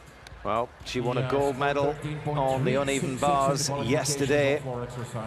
Will she get another medal here today? Jessica Gadarova leads on a score of 14. Naomi Visser 13.466, and Laura Casabuena in 3rd at the moment with 13.033. She did so well to stay in on that tumble there, Chris. Cameron Lee Bernard scores a 14.366, puts him in 3rd.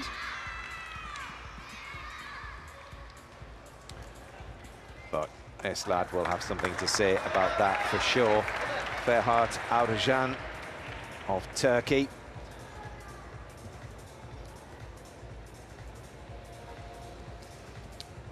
Absolute master, gold at the Europeans back in 20 and 21. Olympic medalist. Got the lot.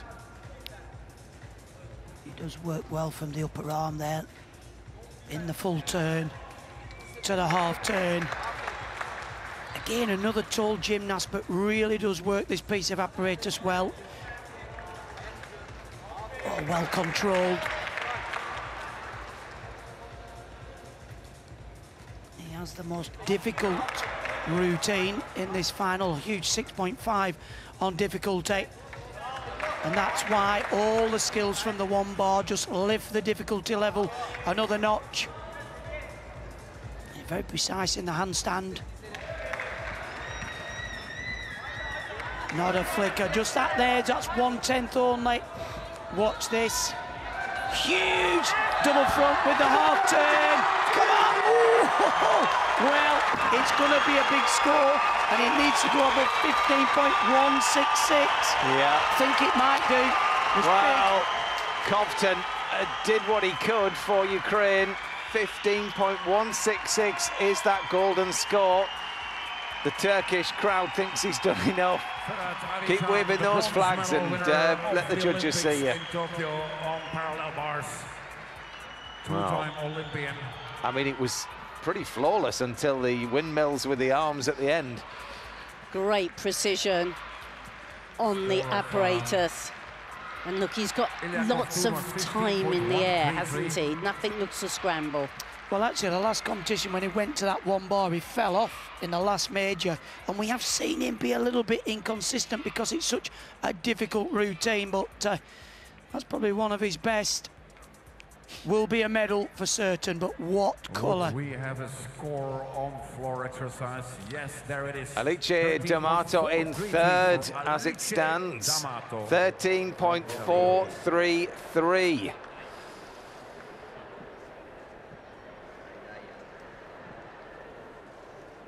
And now on floor for Great Britain. Next to go in this women's European floor final, Alice Kinsella. British champion. Scored a 13.466 in qualification. Third place at the moment, 13.433. So important, this first tumble. The big 1.5 walk out into the triple twist. Very cleanly round.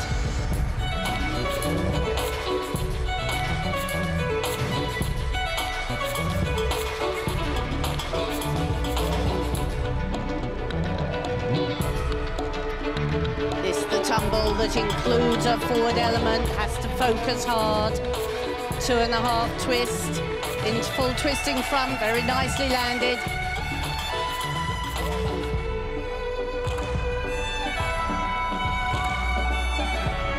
Good with the spin.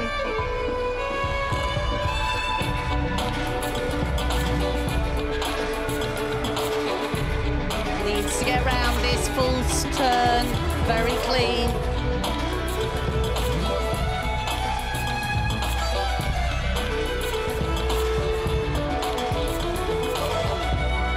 Just the double pike, must do a double somersault in this routine. Come on, Alice.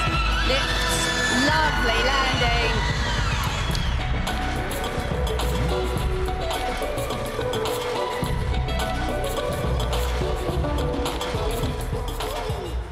Well done, Alice. It's been a long way, but that was a great performance. Oh, Alice Kinsella going all out for a medal here in this women's floor European final.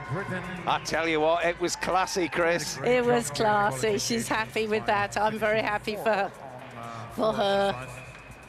I'm going to say she's got to be happy with that performance, Christine. She's had to wait a good few days. Come on, it feels like it's on. It does, it does. I mean, 13.466. I think she had in qualification. Yeah, so that would be good enough to put her into the medals. Really well round on that triple twist, that big opening tumble. And so well controlled, the straight front with the full.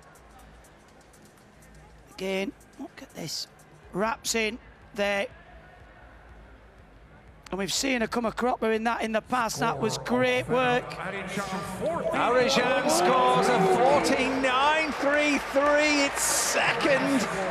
The costly arms on the dismount means that Cobden is still in the lead for Ukraine. 2 gymnasts to go in this men's parallel bars final. Representing Spain. Actually, there's 3 because there's 9 in the final. Thierry Diallo of Spain. Next up. Well, this gymnast had a huge 6.4 on difficulty at the start. Oh, that's nice transition. Oh, a nice pace to it at the start as well. Got to lock the arms. Smooth into the handstand. Oh, just another little tenth there. Gotta watch those hand placements. Beautiful control there. Right, work back down the bars. Lovely height there, the Babzar skill.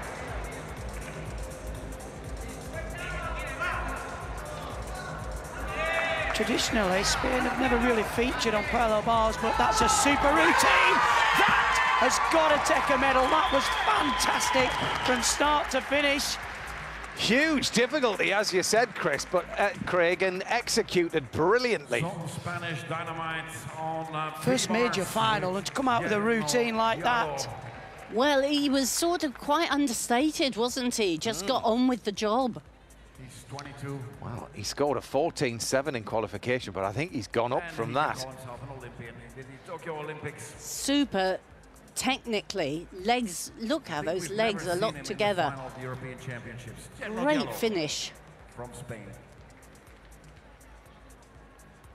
Great Britain's Alice Kinsella goes into second, 13, look at that, 13.666, which guarantees her a medal because there's only one gymnast left to go in this final. Fantastic, so thrilled with her and for her. Oh, huge congratulations to Alice Kinsella and the coaching team, Chris. Sabrina Mansea-Voinia next for Romania, whose mum is her coach. Yes, and an ex-champion as well.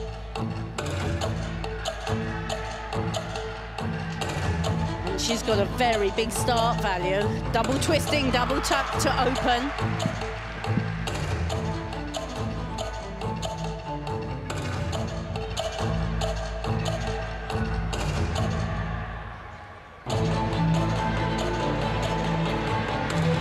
Another big tumble coming up here.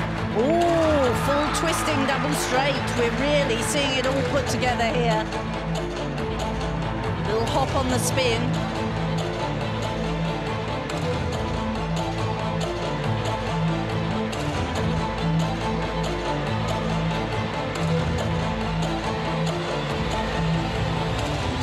There's the forward element that you have to include. Front summy into triple twist.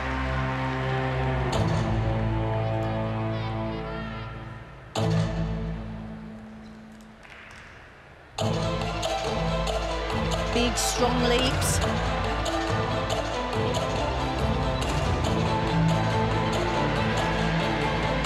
Come on, big last tumble, good double tuck. Well, plenty of energy, plenty of joy in that performance. And packed with difficulty as well. She's just 15 years old. But we mentioned that her mum is a coach. Her mum was the 1987 floor European champion from Romania. She got a silver at the Olympics as well. But my word, family no will be pressure very there, proud. then, is there? I mean, not me saying to you, but do you think you could do any better? And she go, well, actually, now you come to mention it. but look at the skill level, 15 years old. Diallo scores a 14.733 and puts him in third. There's two more to go. Be an uncomfortable wait for him. Next to swing the parallel bars, Great Britain's Jake Jarman. He's the British champion on this piece of apparatus. Follows the silver that he won on vault here today. Well, he's trailing a bit. Oh, I was just going to say on the difficulty, so he'll have to perform out of his skin, and that sit back down on the apparatus will be hugely costly. He's got a real energy to his work. Talk about gymnasts having this fast twitch, and he really does pop up on top of the bars. Look at the height there, the skill. The Babzar, one of the best you'll see in the world. Into the middle, back up into the handstand. That's the Depelt skill. He's had a great championships, plenty of medals to go home with. What a shame, that little error at the start will be costly. But yeah, a great championships for Jake. Should go back very happy indeed. Yeah, absolutely superb performance from Jake Jarman. Saying earlier on, one of the most experienced in the team now. It's incredible. He's only 21 years old. And he impressed me there. He made a mistake, but he didn't throw the rest of the routine away. No, actually, the rest of the routine was better than what we've seen earlier in the competition. Yeah. And we've noticed that from a lot of these British performers, haven't we, Christine? Where they've made mistakes early on and then come back with real grit and determination and a real fight. Yeah, I don't know what they're doing back in the gyms, but it's certainly working. Yeah, as soon as he's flying, he's great, isn't he? It's when he has to harness the energy and make it into a controlled situation that he finds it harder. All eyes on the scoreboard. Oh, it's third for the Romanian, 13.566. For Mansea Buenia. Jake Jarman, 8th, 13.066. But that is confirmation that Jessica Gadarova is the floor champion and Alice Kinsella takes a silver medal. Wow, fantastic. Great Britain 1 and 2. Well, just one gymnast left in this parallel bar final. We have 9 gymnasts competing because 2 gymnasts tied for 8th place, and this gymnast from Italy qualified in 3rd place. So if anybody can upset the apple cart, it will be this gymnast. He scored 14.733, which is the 3rd spot at the minute.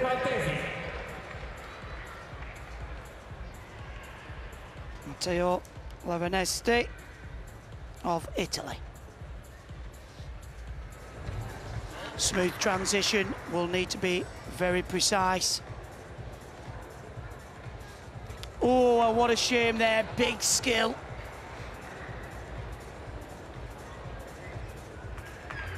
Oh, and he should have held that and done the Healy turn out, so if you make a mistake early on, it can really upset the concentration. Such a shame, actually, because I have a very difficult routine.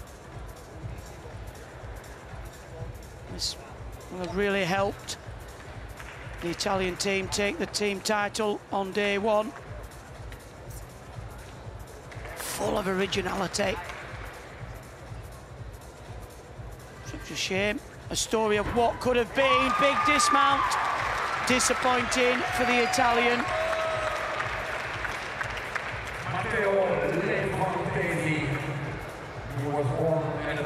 Lots of intricate work, Christine. Yeah, the Italians have certainly impressed us. Both men and women's teams, actually, of this championships. Men taking the gold medal.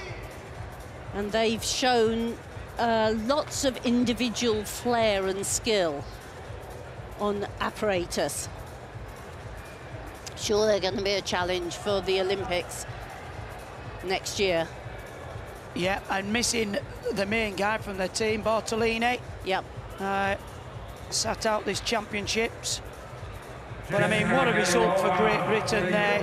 History in the making, 3 times.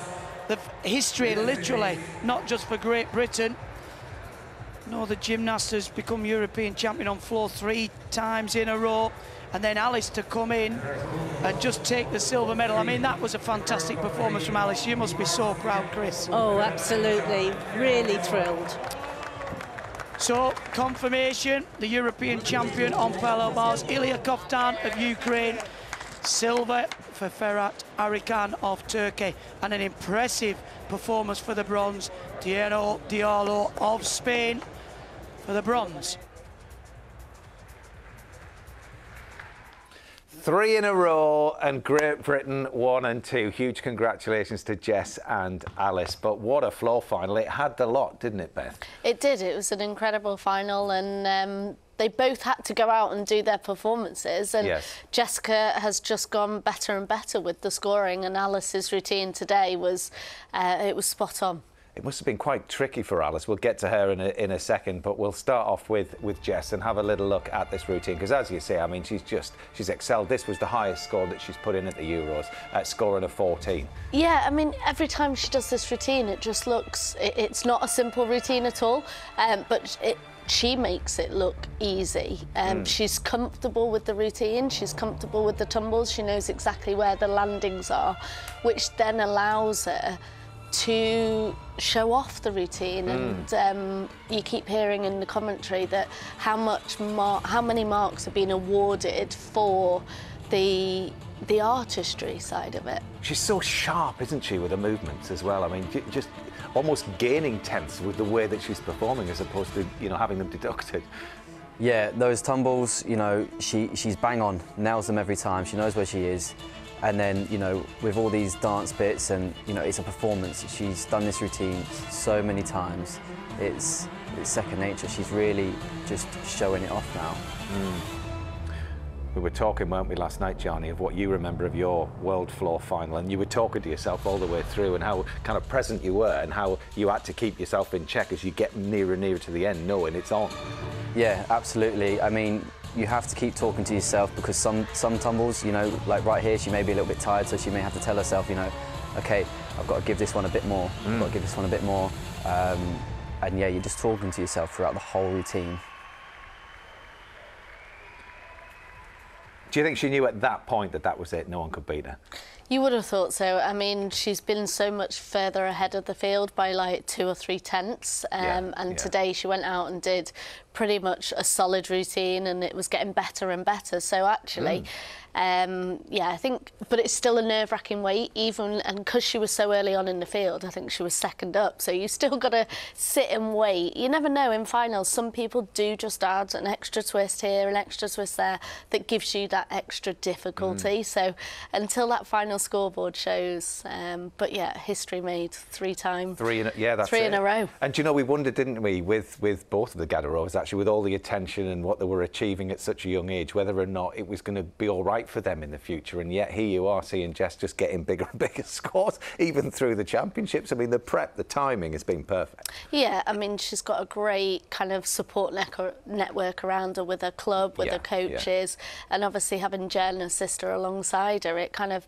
keeps her grounded. She's still in school, still doing that side of it, so she'll do this, she'll be back in school next week. So I think they've got a great balance, and she spoke about it in one of her videos. She just loves gymnastics. She loves performing. She loves going in the gym day in, day out, and even on those days where it's a bit more difficult and having to push yourself, well, she loves the sport, and that's what allows her to keep improving. I mean, it also helps having world-class gymnasts in the squad, and then Alice comes along. She takes a silver in the floor final as well as British champion. I mean, I was saying to Chris in commentary how classy she's looking. Yeah, and she's had to work hard. These are very difficult tumbles. She chooses to use a lot of combination tumbles rather than single tumbles. So the 1.5 into the triple, she's had this for a few years now, but it takes time to consolidate these tumbles. The 2.5 twist into the punch front full, we've seen in major championships she's either had a mistake or she's actually pulled it out completely. So yeah, it was great to see it all come together for her today. Well, we can see Alice Kinsella there just stepping up onto the medal podium to receive the silver medal in the women's European floor final. And after her, Jessica Gadarova, 3 in a row, and you can see the huge smile on her face. Sabrina Mancier-Fournier takes the bronze as well, but what a moment, Beth, for her, what a moment. Gianni, you know what it feels like to stand up there on the top of the floor podium as well. Yeah, I mean, it's an unreal feeling. You know, you've worked so hard, you know, you've put in all the hours in the gym, and to hear your national anthem being played, it sends goosebumps throughout the body, and it just makes you think of all those hard sessions, all those sessions that you felt tired, you were sore, you know, you realise that everything has finally paid off. Yeah, I guess it feels like job done, but it's hard to put it into context in that very moment. You've just got to, you know, it'll come into play, no doubt, in the coming weeks. But what a moment for Great Britain's Jessica Gadarova and Alice Kinsella to be up there 1 and 2 in Europe. Huge congratulations to them both. Here we go with the national anthem of Great Britain. Wonderful to see the flag flying. Great Britain.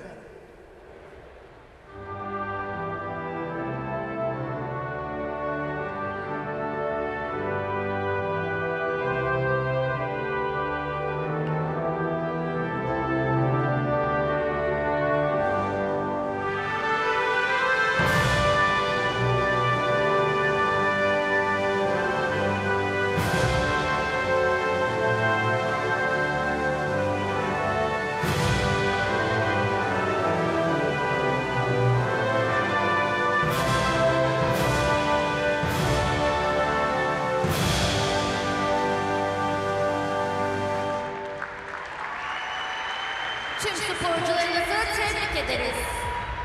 Congratulations to all athletes.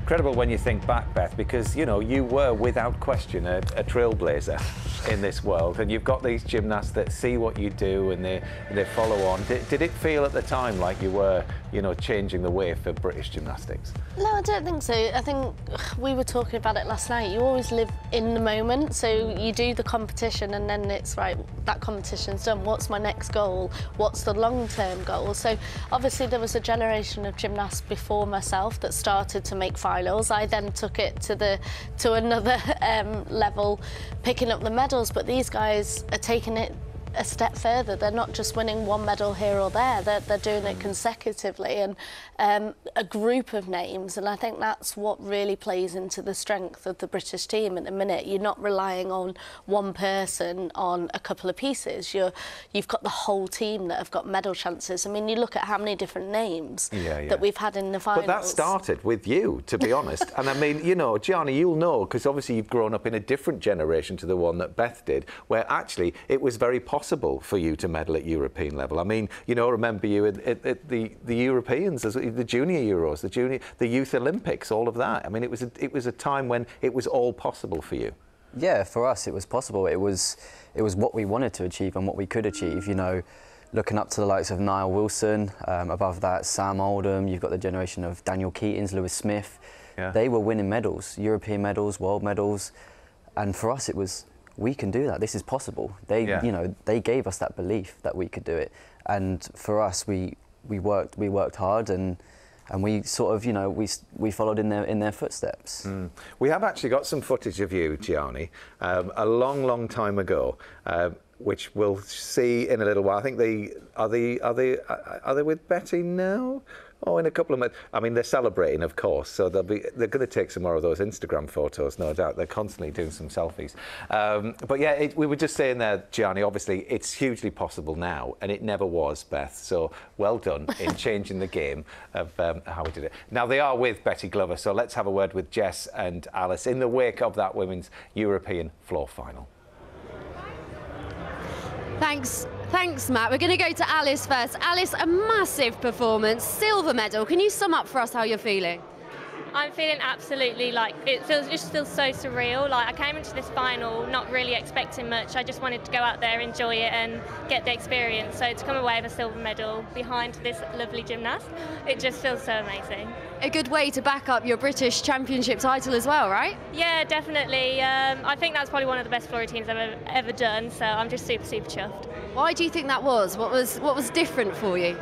I don't know, because I feel like I just went in there just wanting to enjoy it and not be so nervous, but I guess all my landings were just really good, and I think I managed to get my full start value as well. So, did you learn anything to take away from it?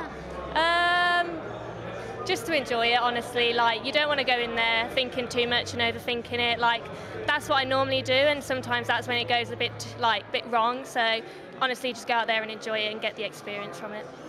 And Jess, look, 3 times European champion. How does that feel? I don't know, it's just crazy.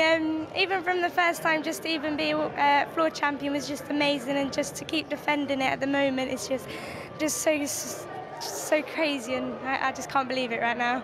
Now, we think you've made history doing this. Did you know that? No. We think you've become the first female to win triple European floor titles in a row. Oh my goodness. What do you think about that? I'm just stunned by it, and it's just so crazy. Talk to us about how you managed to turn your mentality around and get yourself up for that floor final after making a mistake on the beam. For me, beam's just beam. Anything can happen, and I'm not always the best at beam, so I kind of just accept whatever happens, and it's so hard just to be so consistent on the beam. So I literally wiped it from my memory and thought floor is my chance to just show it off and forget about what happened on beam. In your opinion, what makes your floor so special?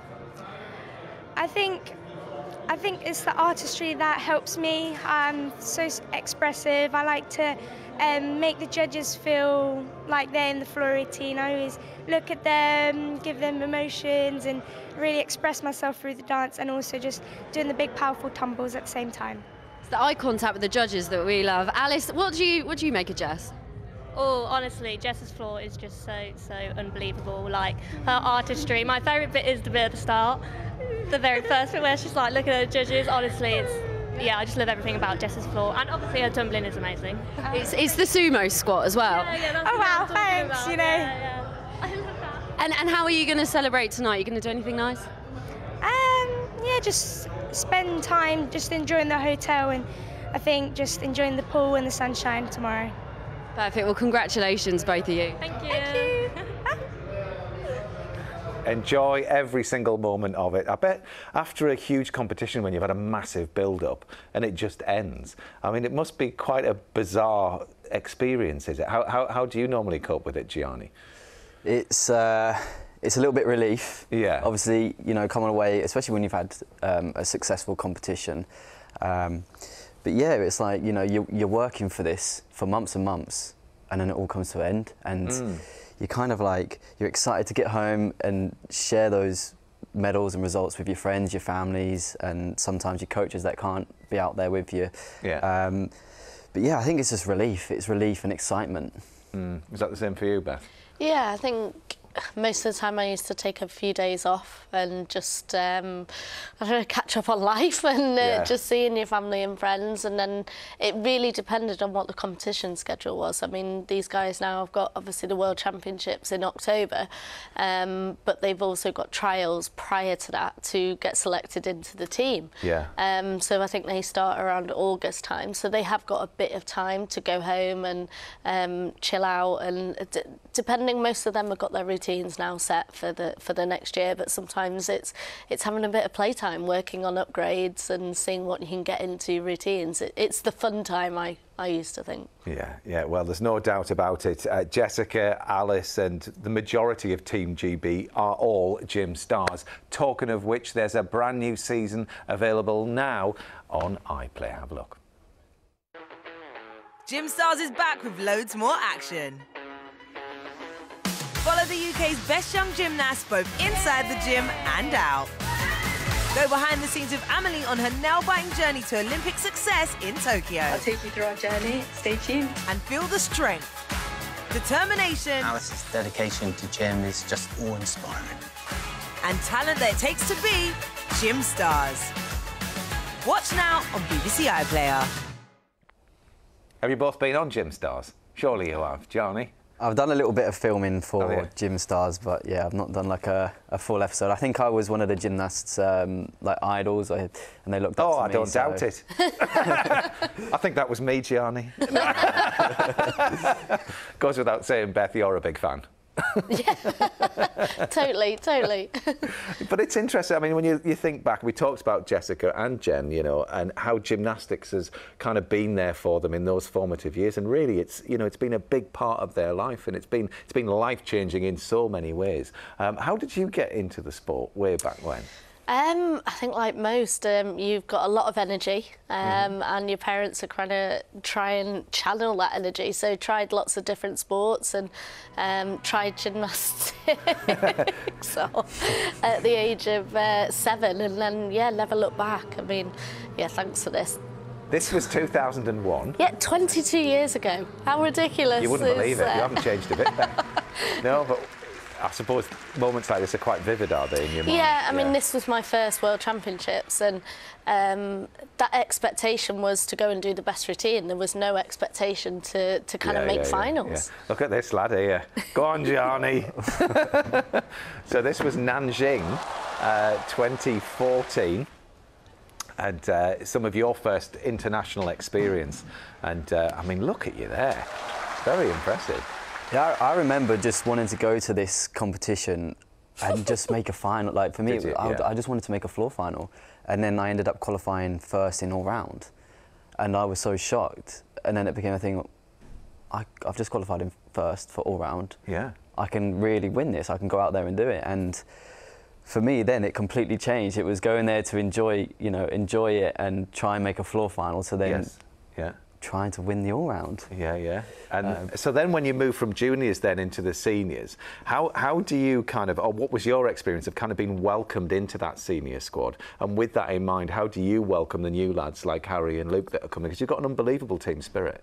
For me, it was we started training alongside the likes of Daniel Keatings, Daniel Purvis, Christian Thomas.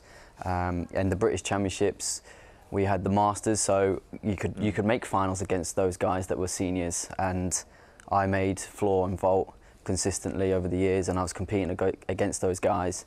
And yeah, it's the same with the younger ones now. They start training with us alongside us and training together. We're very close at Lilleshall National Sports Centre.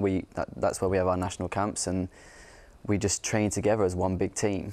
Yeah, and obviously there for each other in the scarier bits of apparatus like high bar that's coming up now, and egging each other on and helping each other out in on pieces of apparatus like that. We've got the blue ribbon event, the high bar, which is a brilliant way to wrap up any championships. That's coming up now, and Covton has the opportunity actually of getting another medal. He just took a gold on parallel bars there, and he's the second highest qualifier, Beth, for high bar. Yeah, he's an incredible gymnast. We've seen him come through the ranks and sometimes been a little bit quiet, made mistakes here or there, so it's nice to have seen him win that title. Well, Covton has had a very busy European Championships. Like I say, high bar is last for him. It's not going to be easy by any means, but let's hand over to Craig and Christine in the commentary box for the last final of these European Championships. Craig, it's over to you. Thanks, Matt, and what a finale to this European Championships. Probably one of the most spectacular pieces of apparatus, thrills and spills. Gymnasts flying through the air. It's almost like watching the circus. And it's going to be a great final, Christine, to finish. Yes, it is. It's always the exciting one. Everybody has to go for broke. It's no point in taking part in a final and holding back. And so that makes for the most exciting high bar routines. Yeah. It certainly will. This is the 21-year-old from Hungary, Christopher Mazaros, qualified in 7th place.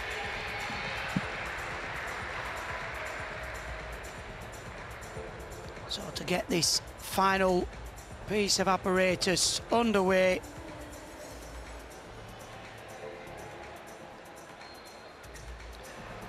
and this gymnast has impressed us no end on all the apparatus, but that was a lovely start. Good turn into handstand. Here comes the releases. You can see the different shape. The Kovacs in the straight position. The Kovacs is the somersault over the high bar to recatch. There it is in the tuck position as well. These moves named after the first gymnast that performed them. There's the Kachev in the straight position, Kachev in the straddle position. All of them count if they're in different shapes. You have to do pirouettes, close bar elements, release recatches, and of course a big dismount. Here it comes, goes up, 2 twists. Very good opening performance here. That was solid work. Fantastic start to this high ball final, packed with difficulty, a real variety. We talk about release and catch as being one of the requirements. And it was full of originality, flair. Certainly set the scene. Huge dismount as well. Plenty of time, spot the floor. And just that little hop on landing.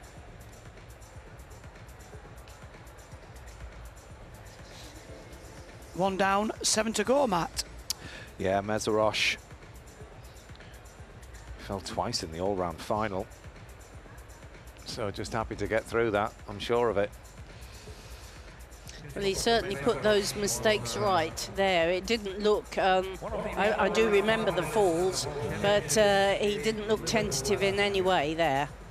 Again, as you said, Chris, at the start of these finals, you can't hold back. You've got to go for broke. If you want to get a medal in this quality of field, you know, you can't leave anything in the locker room. And all we want to see is great gymnastics and the gymnasts going out there giving their best. And that was a great performance. We've been treated to some fantastic gymnastics throughout the championships.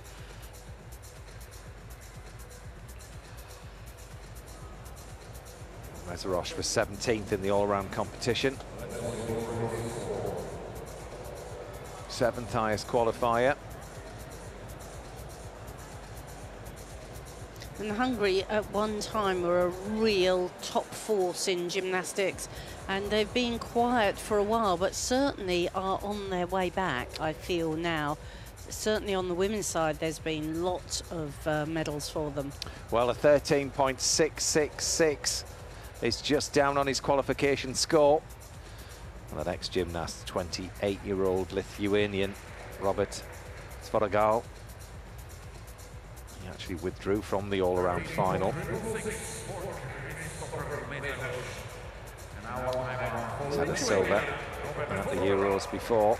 He was European champion back in 2021.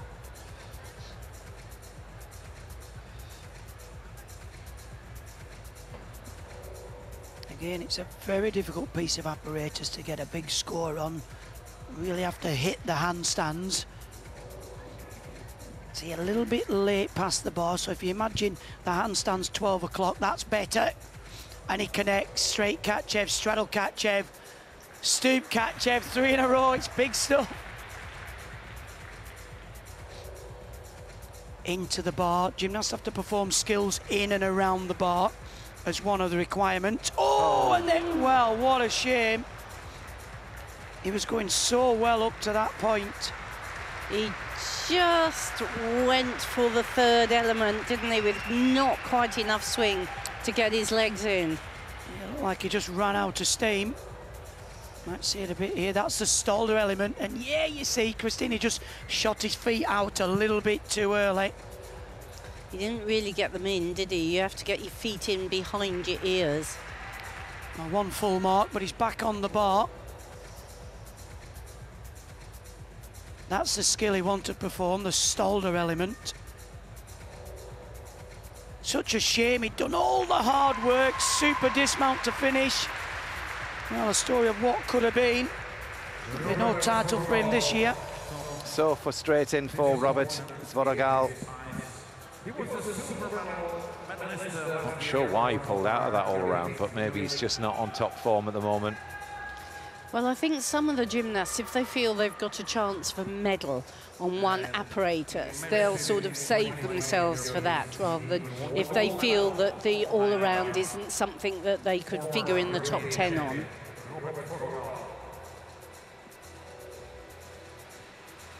Yeah, you want to be as fresh as you can, give yourself every opportunity, and for some gymnasts, like we've just seen Alice, come out and really perform well and taken advantage of the rest day in between.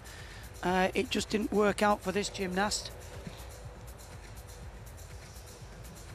Because also the other thing is it can put an awful lot of pressure on you if you've decided, oh, I won't do this or that so that I can keep myself fresh. And then, of course, the pressure builds a little bit. Yeah, well, that's sport. That's what we love about it. Solid dismount.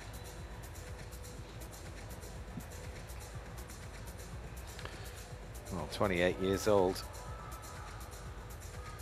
He's seen it all before. I'm sure Meszaros will still be leading this men's high bar final. It's 13.666 is the score. This European Championships is also the start of Olympic qualification, because the gymnasts, other than Britain and the other countries that have qualified already, have to qualify through this Europeans to the World Championships. 13-1 for Robert Svorogal of Lithuania. That would have been a 14-1 without the fall. What a Big shame. score. Well, next to go is the highest qualifier, Carlo Macchini of Italy. Macchini got a gold in the team event at the start of these championships, and this routine was a big part of that gold medal winning score. Well, he's certainly on this bar with lots of energy. Oh, and fantastic, the double front over the bar with half turn to re-grasp, and now backwards, the full twist. Whoa, fingertips there. Here we go for another one, full twist in the tuck. Wow. And there's the Stolder with 1.5 pirouette. As Craig said, you have to do elements close to the bar as well. And pirouettes have to try and be on top of the bar. Squat dislocation then, and with half turn. Well, it's a packed routine. Hop full turn. Here comes the dismount, bails.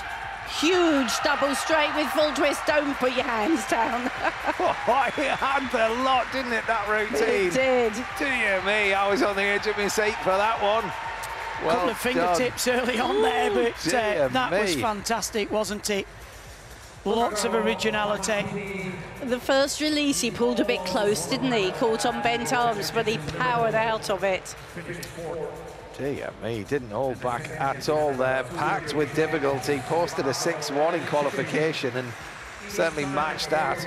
Well, that skill there, the Casino, was the Kovacs with the full twist, was actually named after the first gymnast we've been talking about. That was actually Italian, who became the Olympic champion back in 2000, and he hit the handstands quite well, actually. Some of these in-bar skills up towards the handstand, but if you imagine it like a clock and you want to aim for 12 o'clock, if you hit at 5 past, 10 past, this is where the deductions come in. But yeah, there, the squat dislocate, the judges are right on side.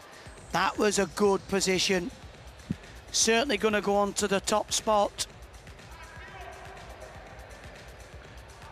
They're going to have to go some to beat that. That is for sure.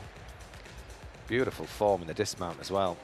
I'm going to say, we often see some of the gymnasts piking and deviating, not at all there. And the windmill to bring it under control. I thought for one horrible moment he'd actually windmilled himself into falling forward. Well, he obviously heard you, Christine. You could see Nestor Abad in the background loving it too. He's the gymnast that's up next, but he was vastly entertained. Oh, 14-2. 14-2. He scored 14-2-3-3 in qualification, so just down on that, but he looks plenty happy. yeah. There are those that can challenge though. Nestor Abad, a ripe old age of 30, 13th in the all-round competition a couple of days ago. His highest score at these championships on high bar is 13.733. Well, 5-3 on difficulty compared to the 6-1 we've just seen. But that was nice, clean, the half turn into the straight Katchev. Straddle Katchev, stoop Katchev. So again, if the gymnast connects these release and catches, that will give you an extra point in difficulty. Very clean and stylish, this gymnast, but I don't think he'll just have the difficulty.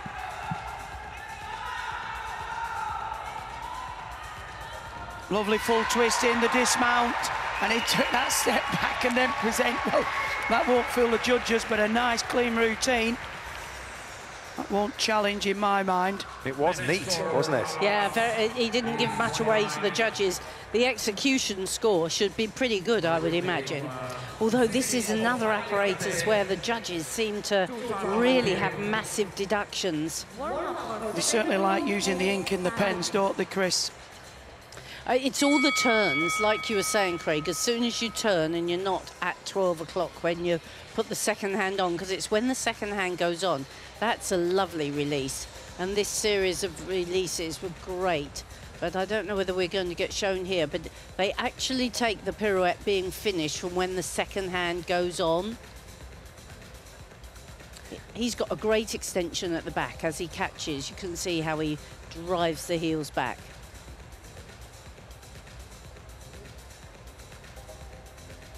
He really does utilise that single release, the catch, Evan. I like a routine which has got a bit of variety. Yeah. Interesting, though, to see the execution score on this one. Yeah, and his dismount was a little bit dish compared to the previous as well. The judges take 0.1s, 0.3s off for everything. Even as you were saying, the dismount was a bit dish, so they might take 0.3 off that dismount because it didn't hold a proper straight shape. You train for a long, long time to be a judge at a championships like this. Train even longer, Chris, to be a gymnast, I can assure you. Yeah. He's got some collection of tattoos as well, hasn't he? He's going to challenge me. I think I better get booked in, Matt. That's why he says, I've always got my eye on you. Oh, gosh, yes. Nestor about 13.666. So he's into second. 8.366, yeah. If you're in the 8s, you're on a winner. Yeah.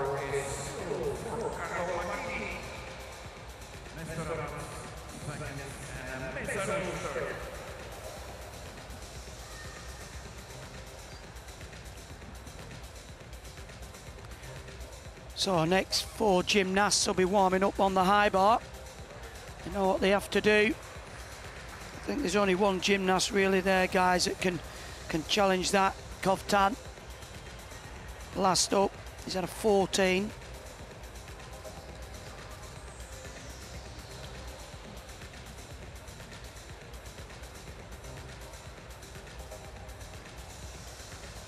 Gymnasts will get their allotted time. They don't usually do a full routine, do they, Craig? No, and like that, some of the gymnasts put a little bit of a timer in. They don't want to be right on top of the bar. Again, hours and hours in the gym, they just practice what they like. That's nice work, actually. He's got a nice catch, Ev. Actually, the second Hungarian gymnast in this final. They've actually got a similar style, these 2 gymnasts from Hungary.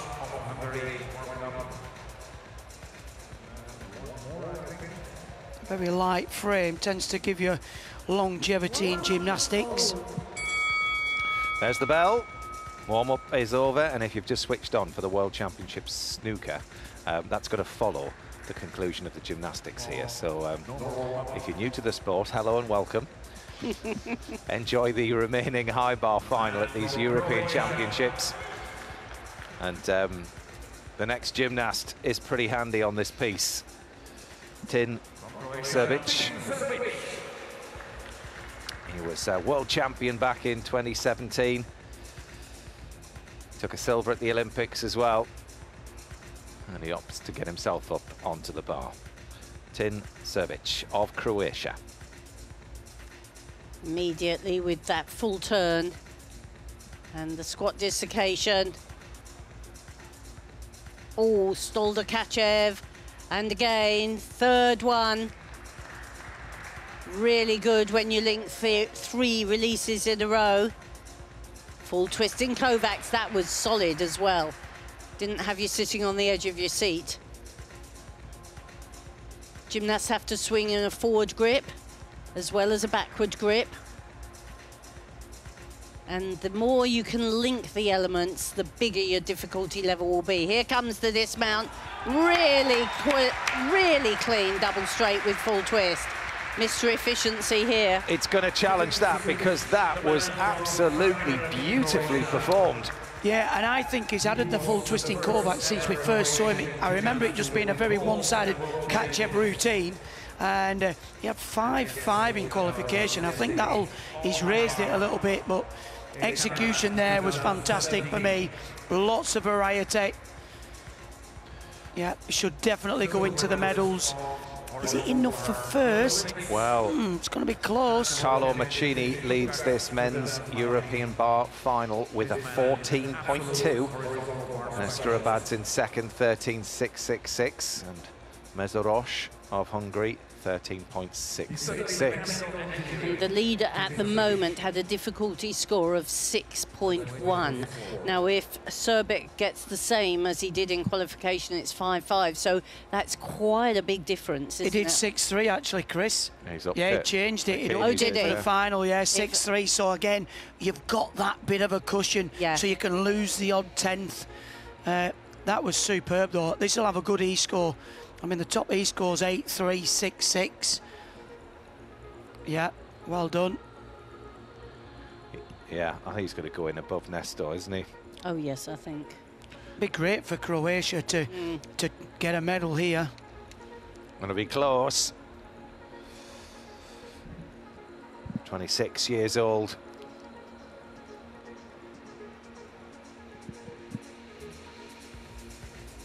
Never been European champion. He got a silver in 20 and 19. Oh, he's gone into the lead. Look at that, 14.233 for Tin Srbic.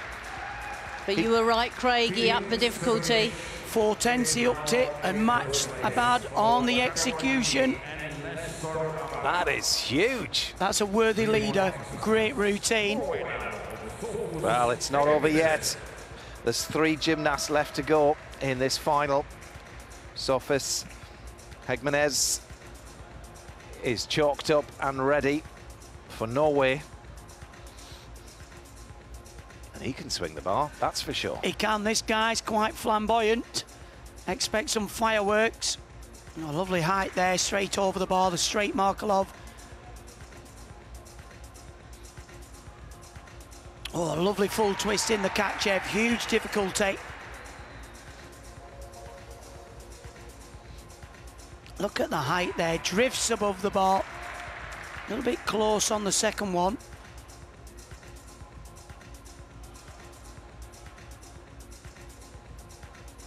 A 1.5 twist. Needs a skill into the bar. There you go.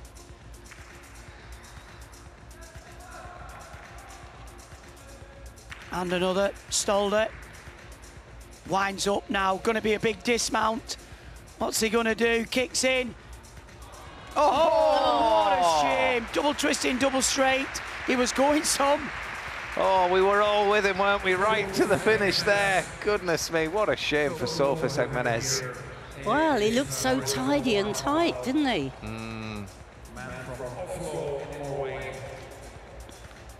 Another gymnast that was competing in the all-round competition. But yeah, again, it just went right down to the wire, the last move. Because all these releases were lovely, really well flighted.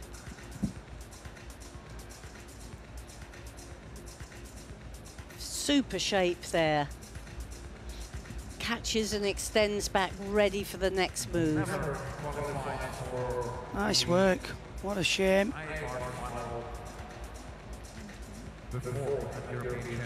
Really good fixed body, and I just think he let go a fraction early. Interesting, it did initiate the twist in the second somersaults, which generally gives you that extra rotation. Yeah. Gymnasts that twist early seem to lack rotation. They say kick in, create the somersault, drop the shoulder, increase with the twist. So maybe just a little lapse of concentration and experience type of thing, but some fabulous gymnastics, young man. Should be very proud of yourself.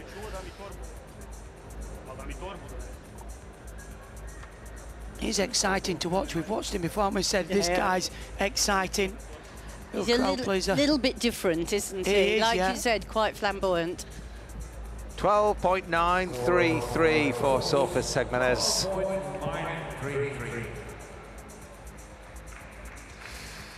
The penultimate gymnast then in this high bar final, Christian Balázs of Hungary. He was in the final a couple of years ago as a very young gymnast. He fell, so looking to put all that right here. I think he's got quite an ambitious routine. Lovely turn. Here we go, full twisting Kovacs, and he didn't even get the hands on. Now, unfortunately, he won't be credited with that at all, as he didn't get the hands on.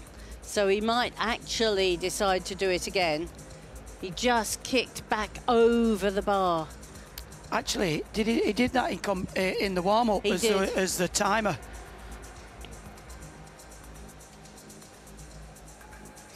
Be very disappointed with that. Into the Kachev section. Those are lovely Kachevs, 3 in a row. And a very good stoop in and out. Hop the pirouette round. That was a beautiful squat dislocation right on top of the bar. There's his close elements, the Stolder. Here comes the dismount, the big kick. Lovely style on the full twist, but his difficulty will be down. He didn't get the hands on at all. What a shame, another story of what could have been, but this Hungarian squad at this Games, Christine, have been really impressive. There's been a lot of impressive young gymnasts, I think, that we'll see probably for the next 10 years building and developing and gaining experience from events like this. Yeah, we've been out of the mix for a good few years and obviously been rebuilding the programme. And it's such a difficult sport just to get good at. It's a 10-year investment at least before you can produce this sort of gymnastics, at least. So you can't just throw money at a sport and expect a big result within a couple of years. It's a long old haul, and these gymnasts have really impressed us, and I'm sure it won't be the last we've seen of Christian Balázs. An ultimate performer on this piece of apparatus. But no medal for him today, I'm sure. It's been a good final. Sometimes you have quite a lot of falls, but we haven't had too many this high bar final. Lovely height and extension in the dismount there. We talk about maybe a deviation in the body line. None at all there. No, which is why, although his he'll have 1 mark off for his fall, his execution score probably would otherwise have been quite good. Yeah. And you often find that when gymnasts make a mistake, there you go, 12.5 for Balázs of Hungary. So an execution of 7.4. Without that fall, that would have been an 8.4 execution, which is pretty something on high bar.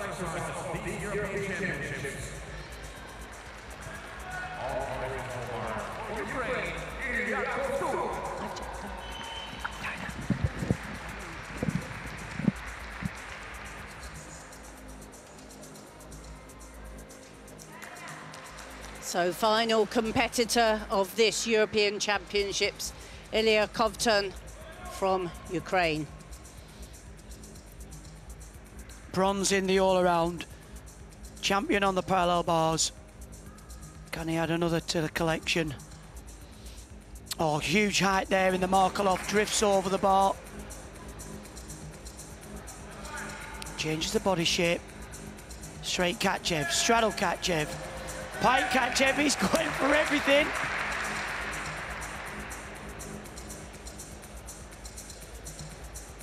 This is a bit where he needs to aim for the handstand, that's good. Full turn for the squat dislocate. Half turn. Coach just hovers, which is allowed. hop full turn. He'll wind up for a medal. And what colour will it be? Kicks up, double twisting, double straight, that hop forward. Well, it was good. Is it good enough for gold, Chris? Well, it's great to see him performing so well right to the very last piece. Top in qualification on the first day of competition. Had his ups and downs since then, but that was a great high bar performance.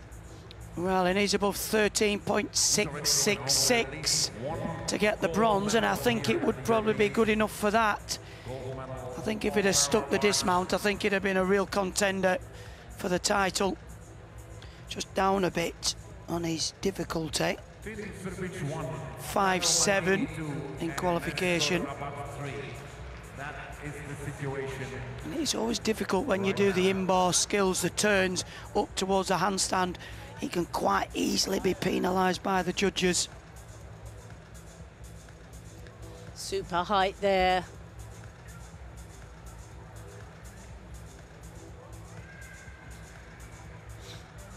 And this, the series of elements, at one time, just to do a catch-off was enough and re-catch, but now you expect to be able to work out of them.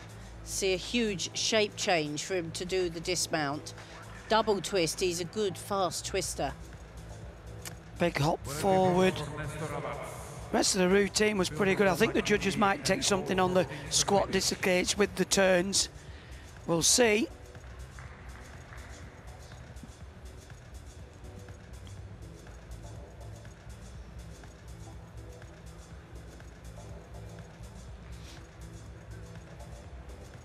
Well, all the gymnasts in contention for the medals sat there.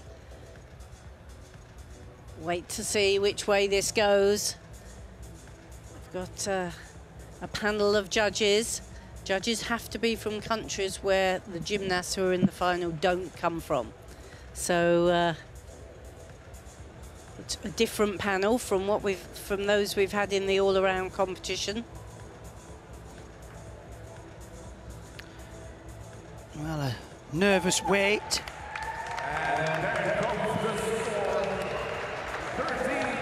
So third for Ilya Kovtun, 13.966.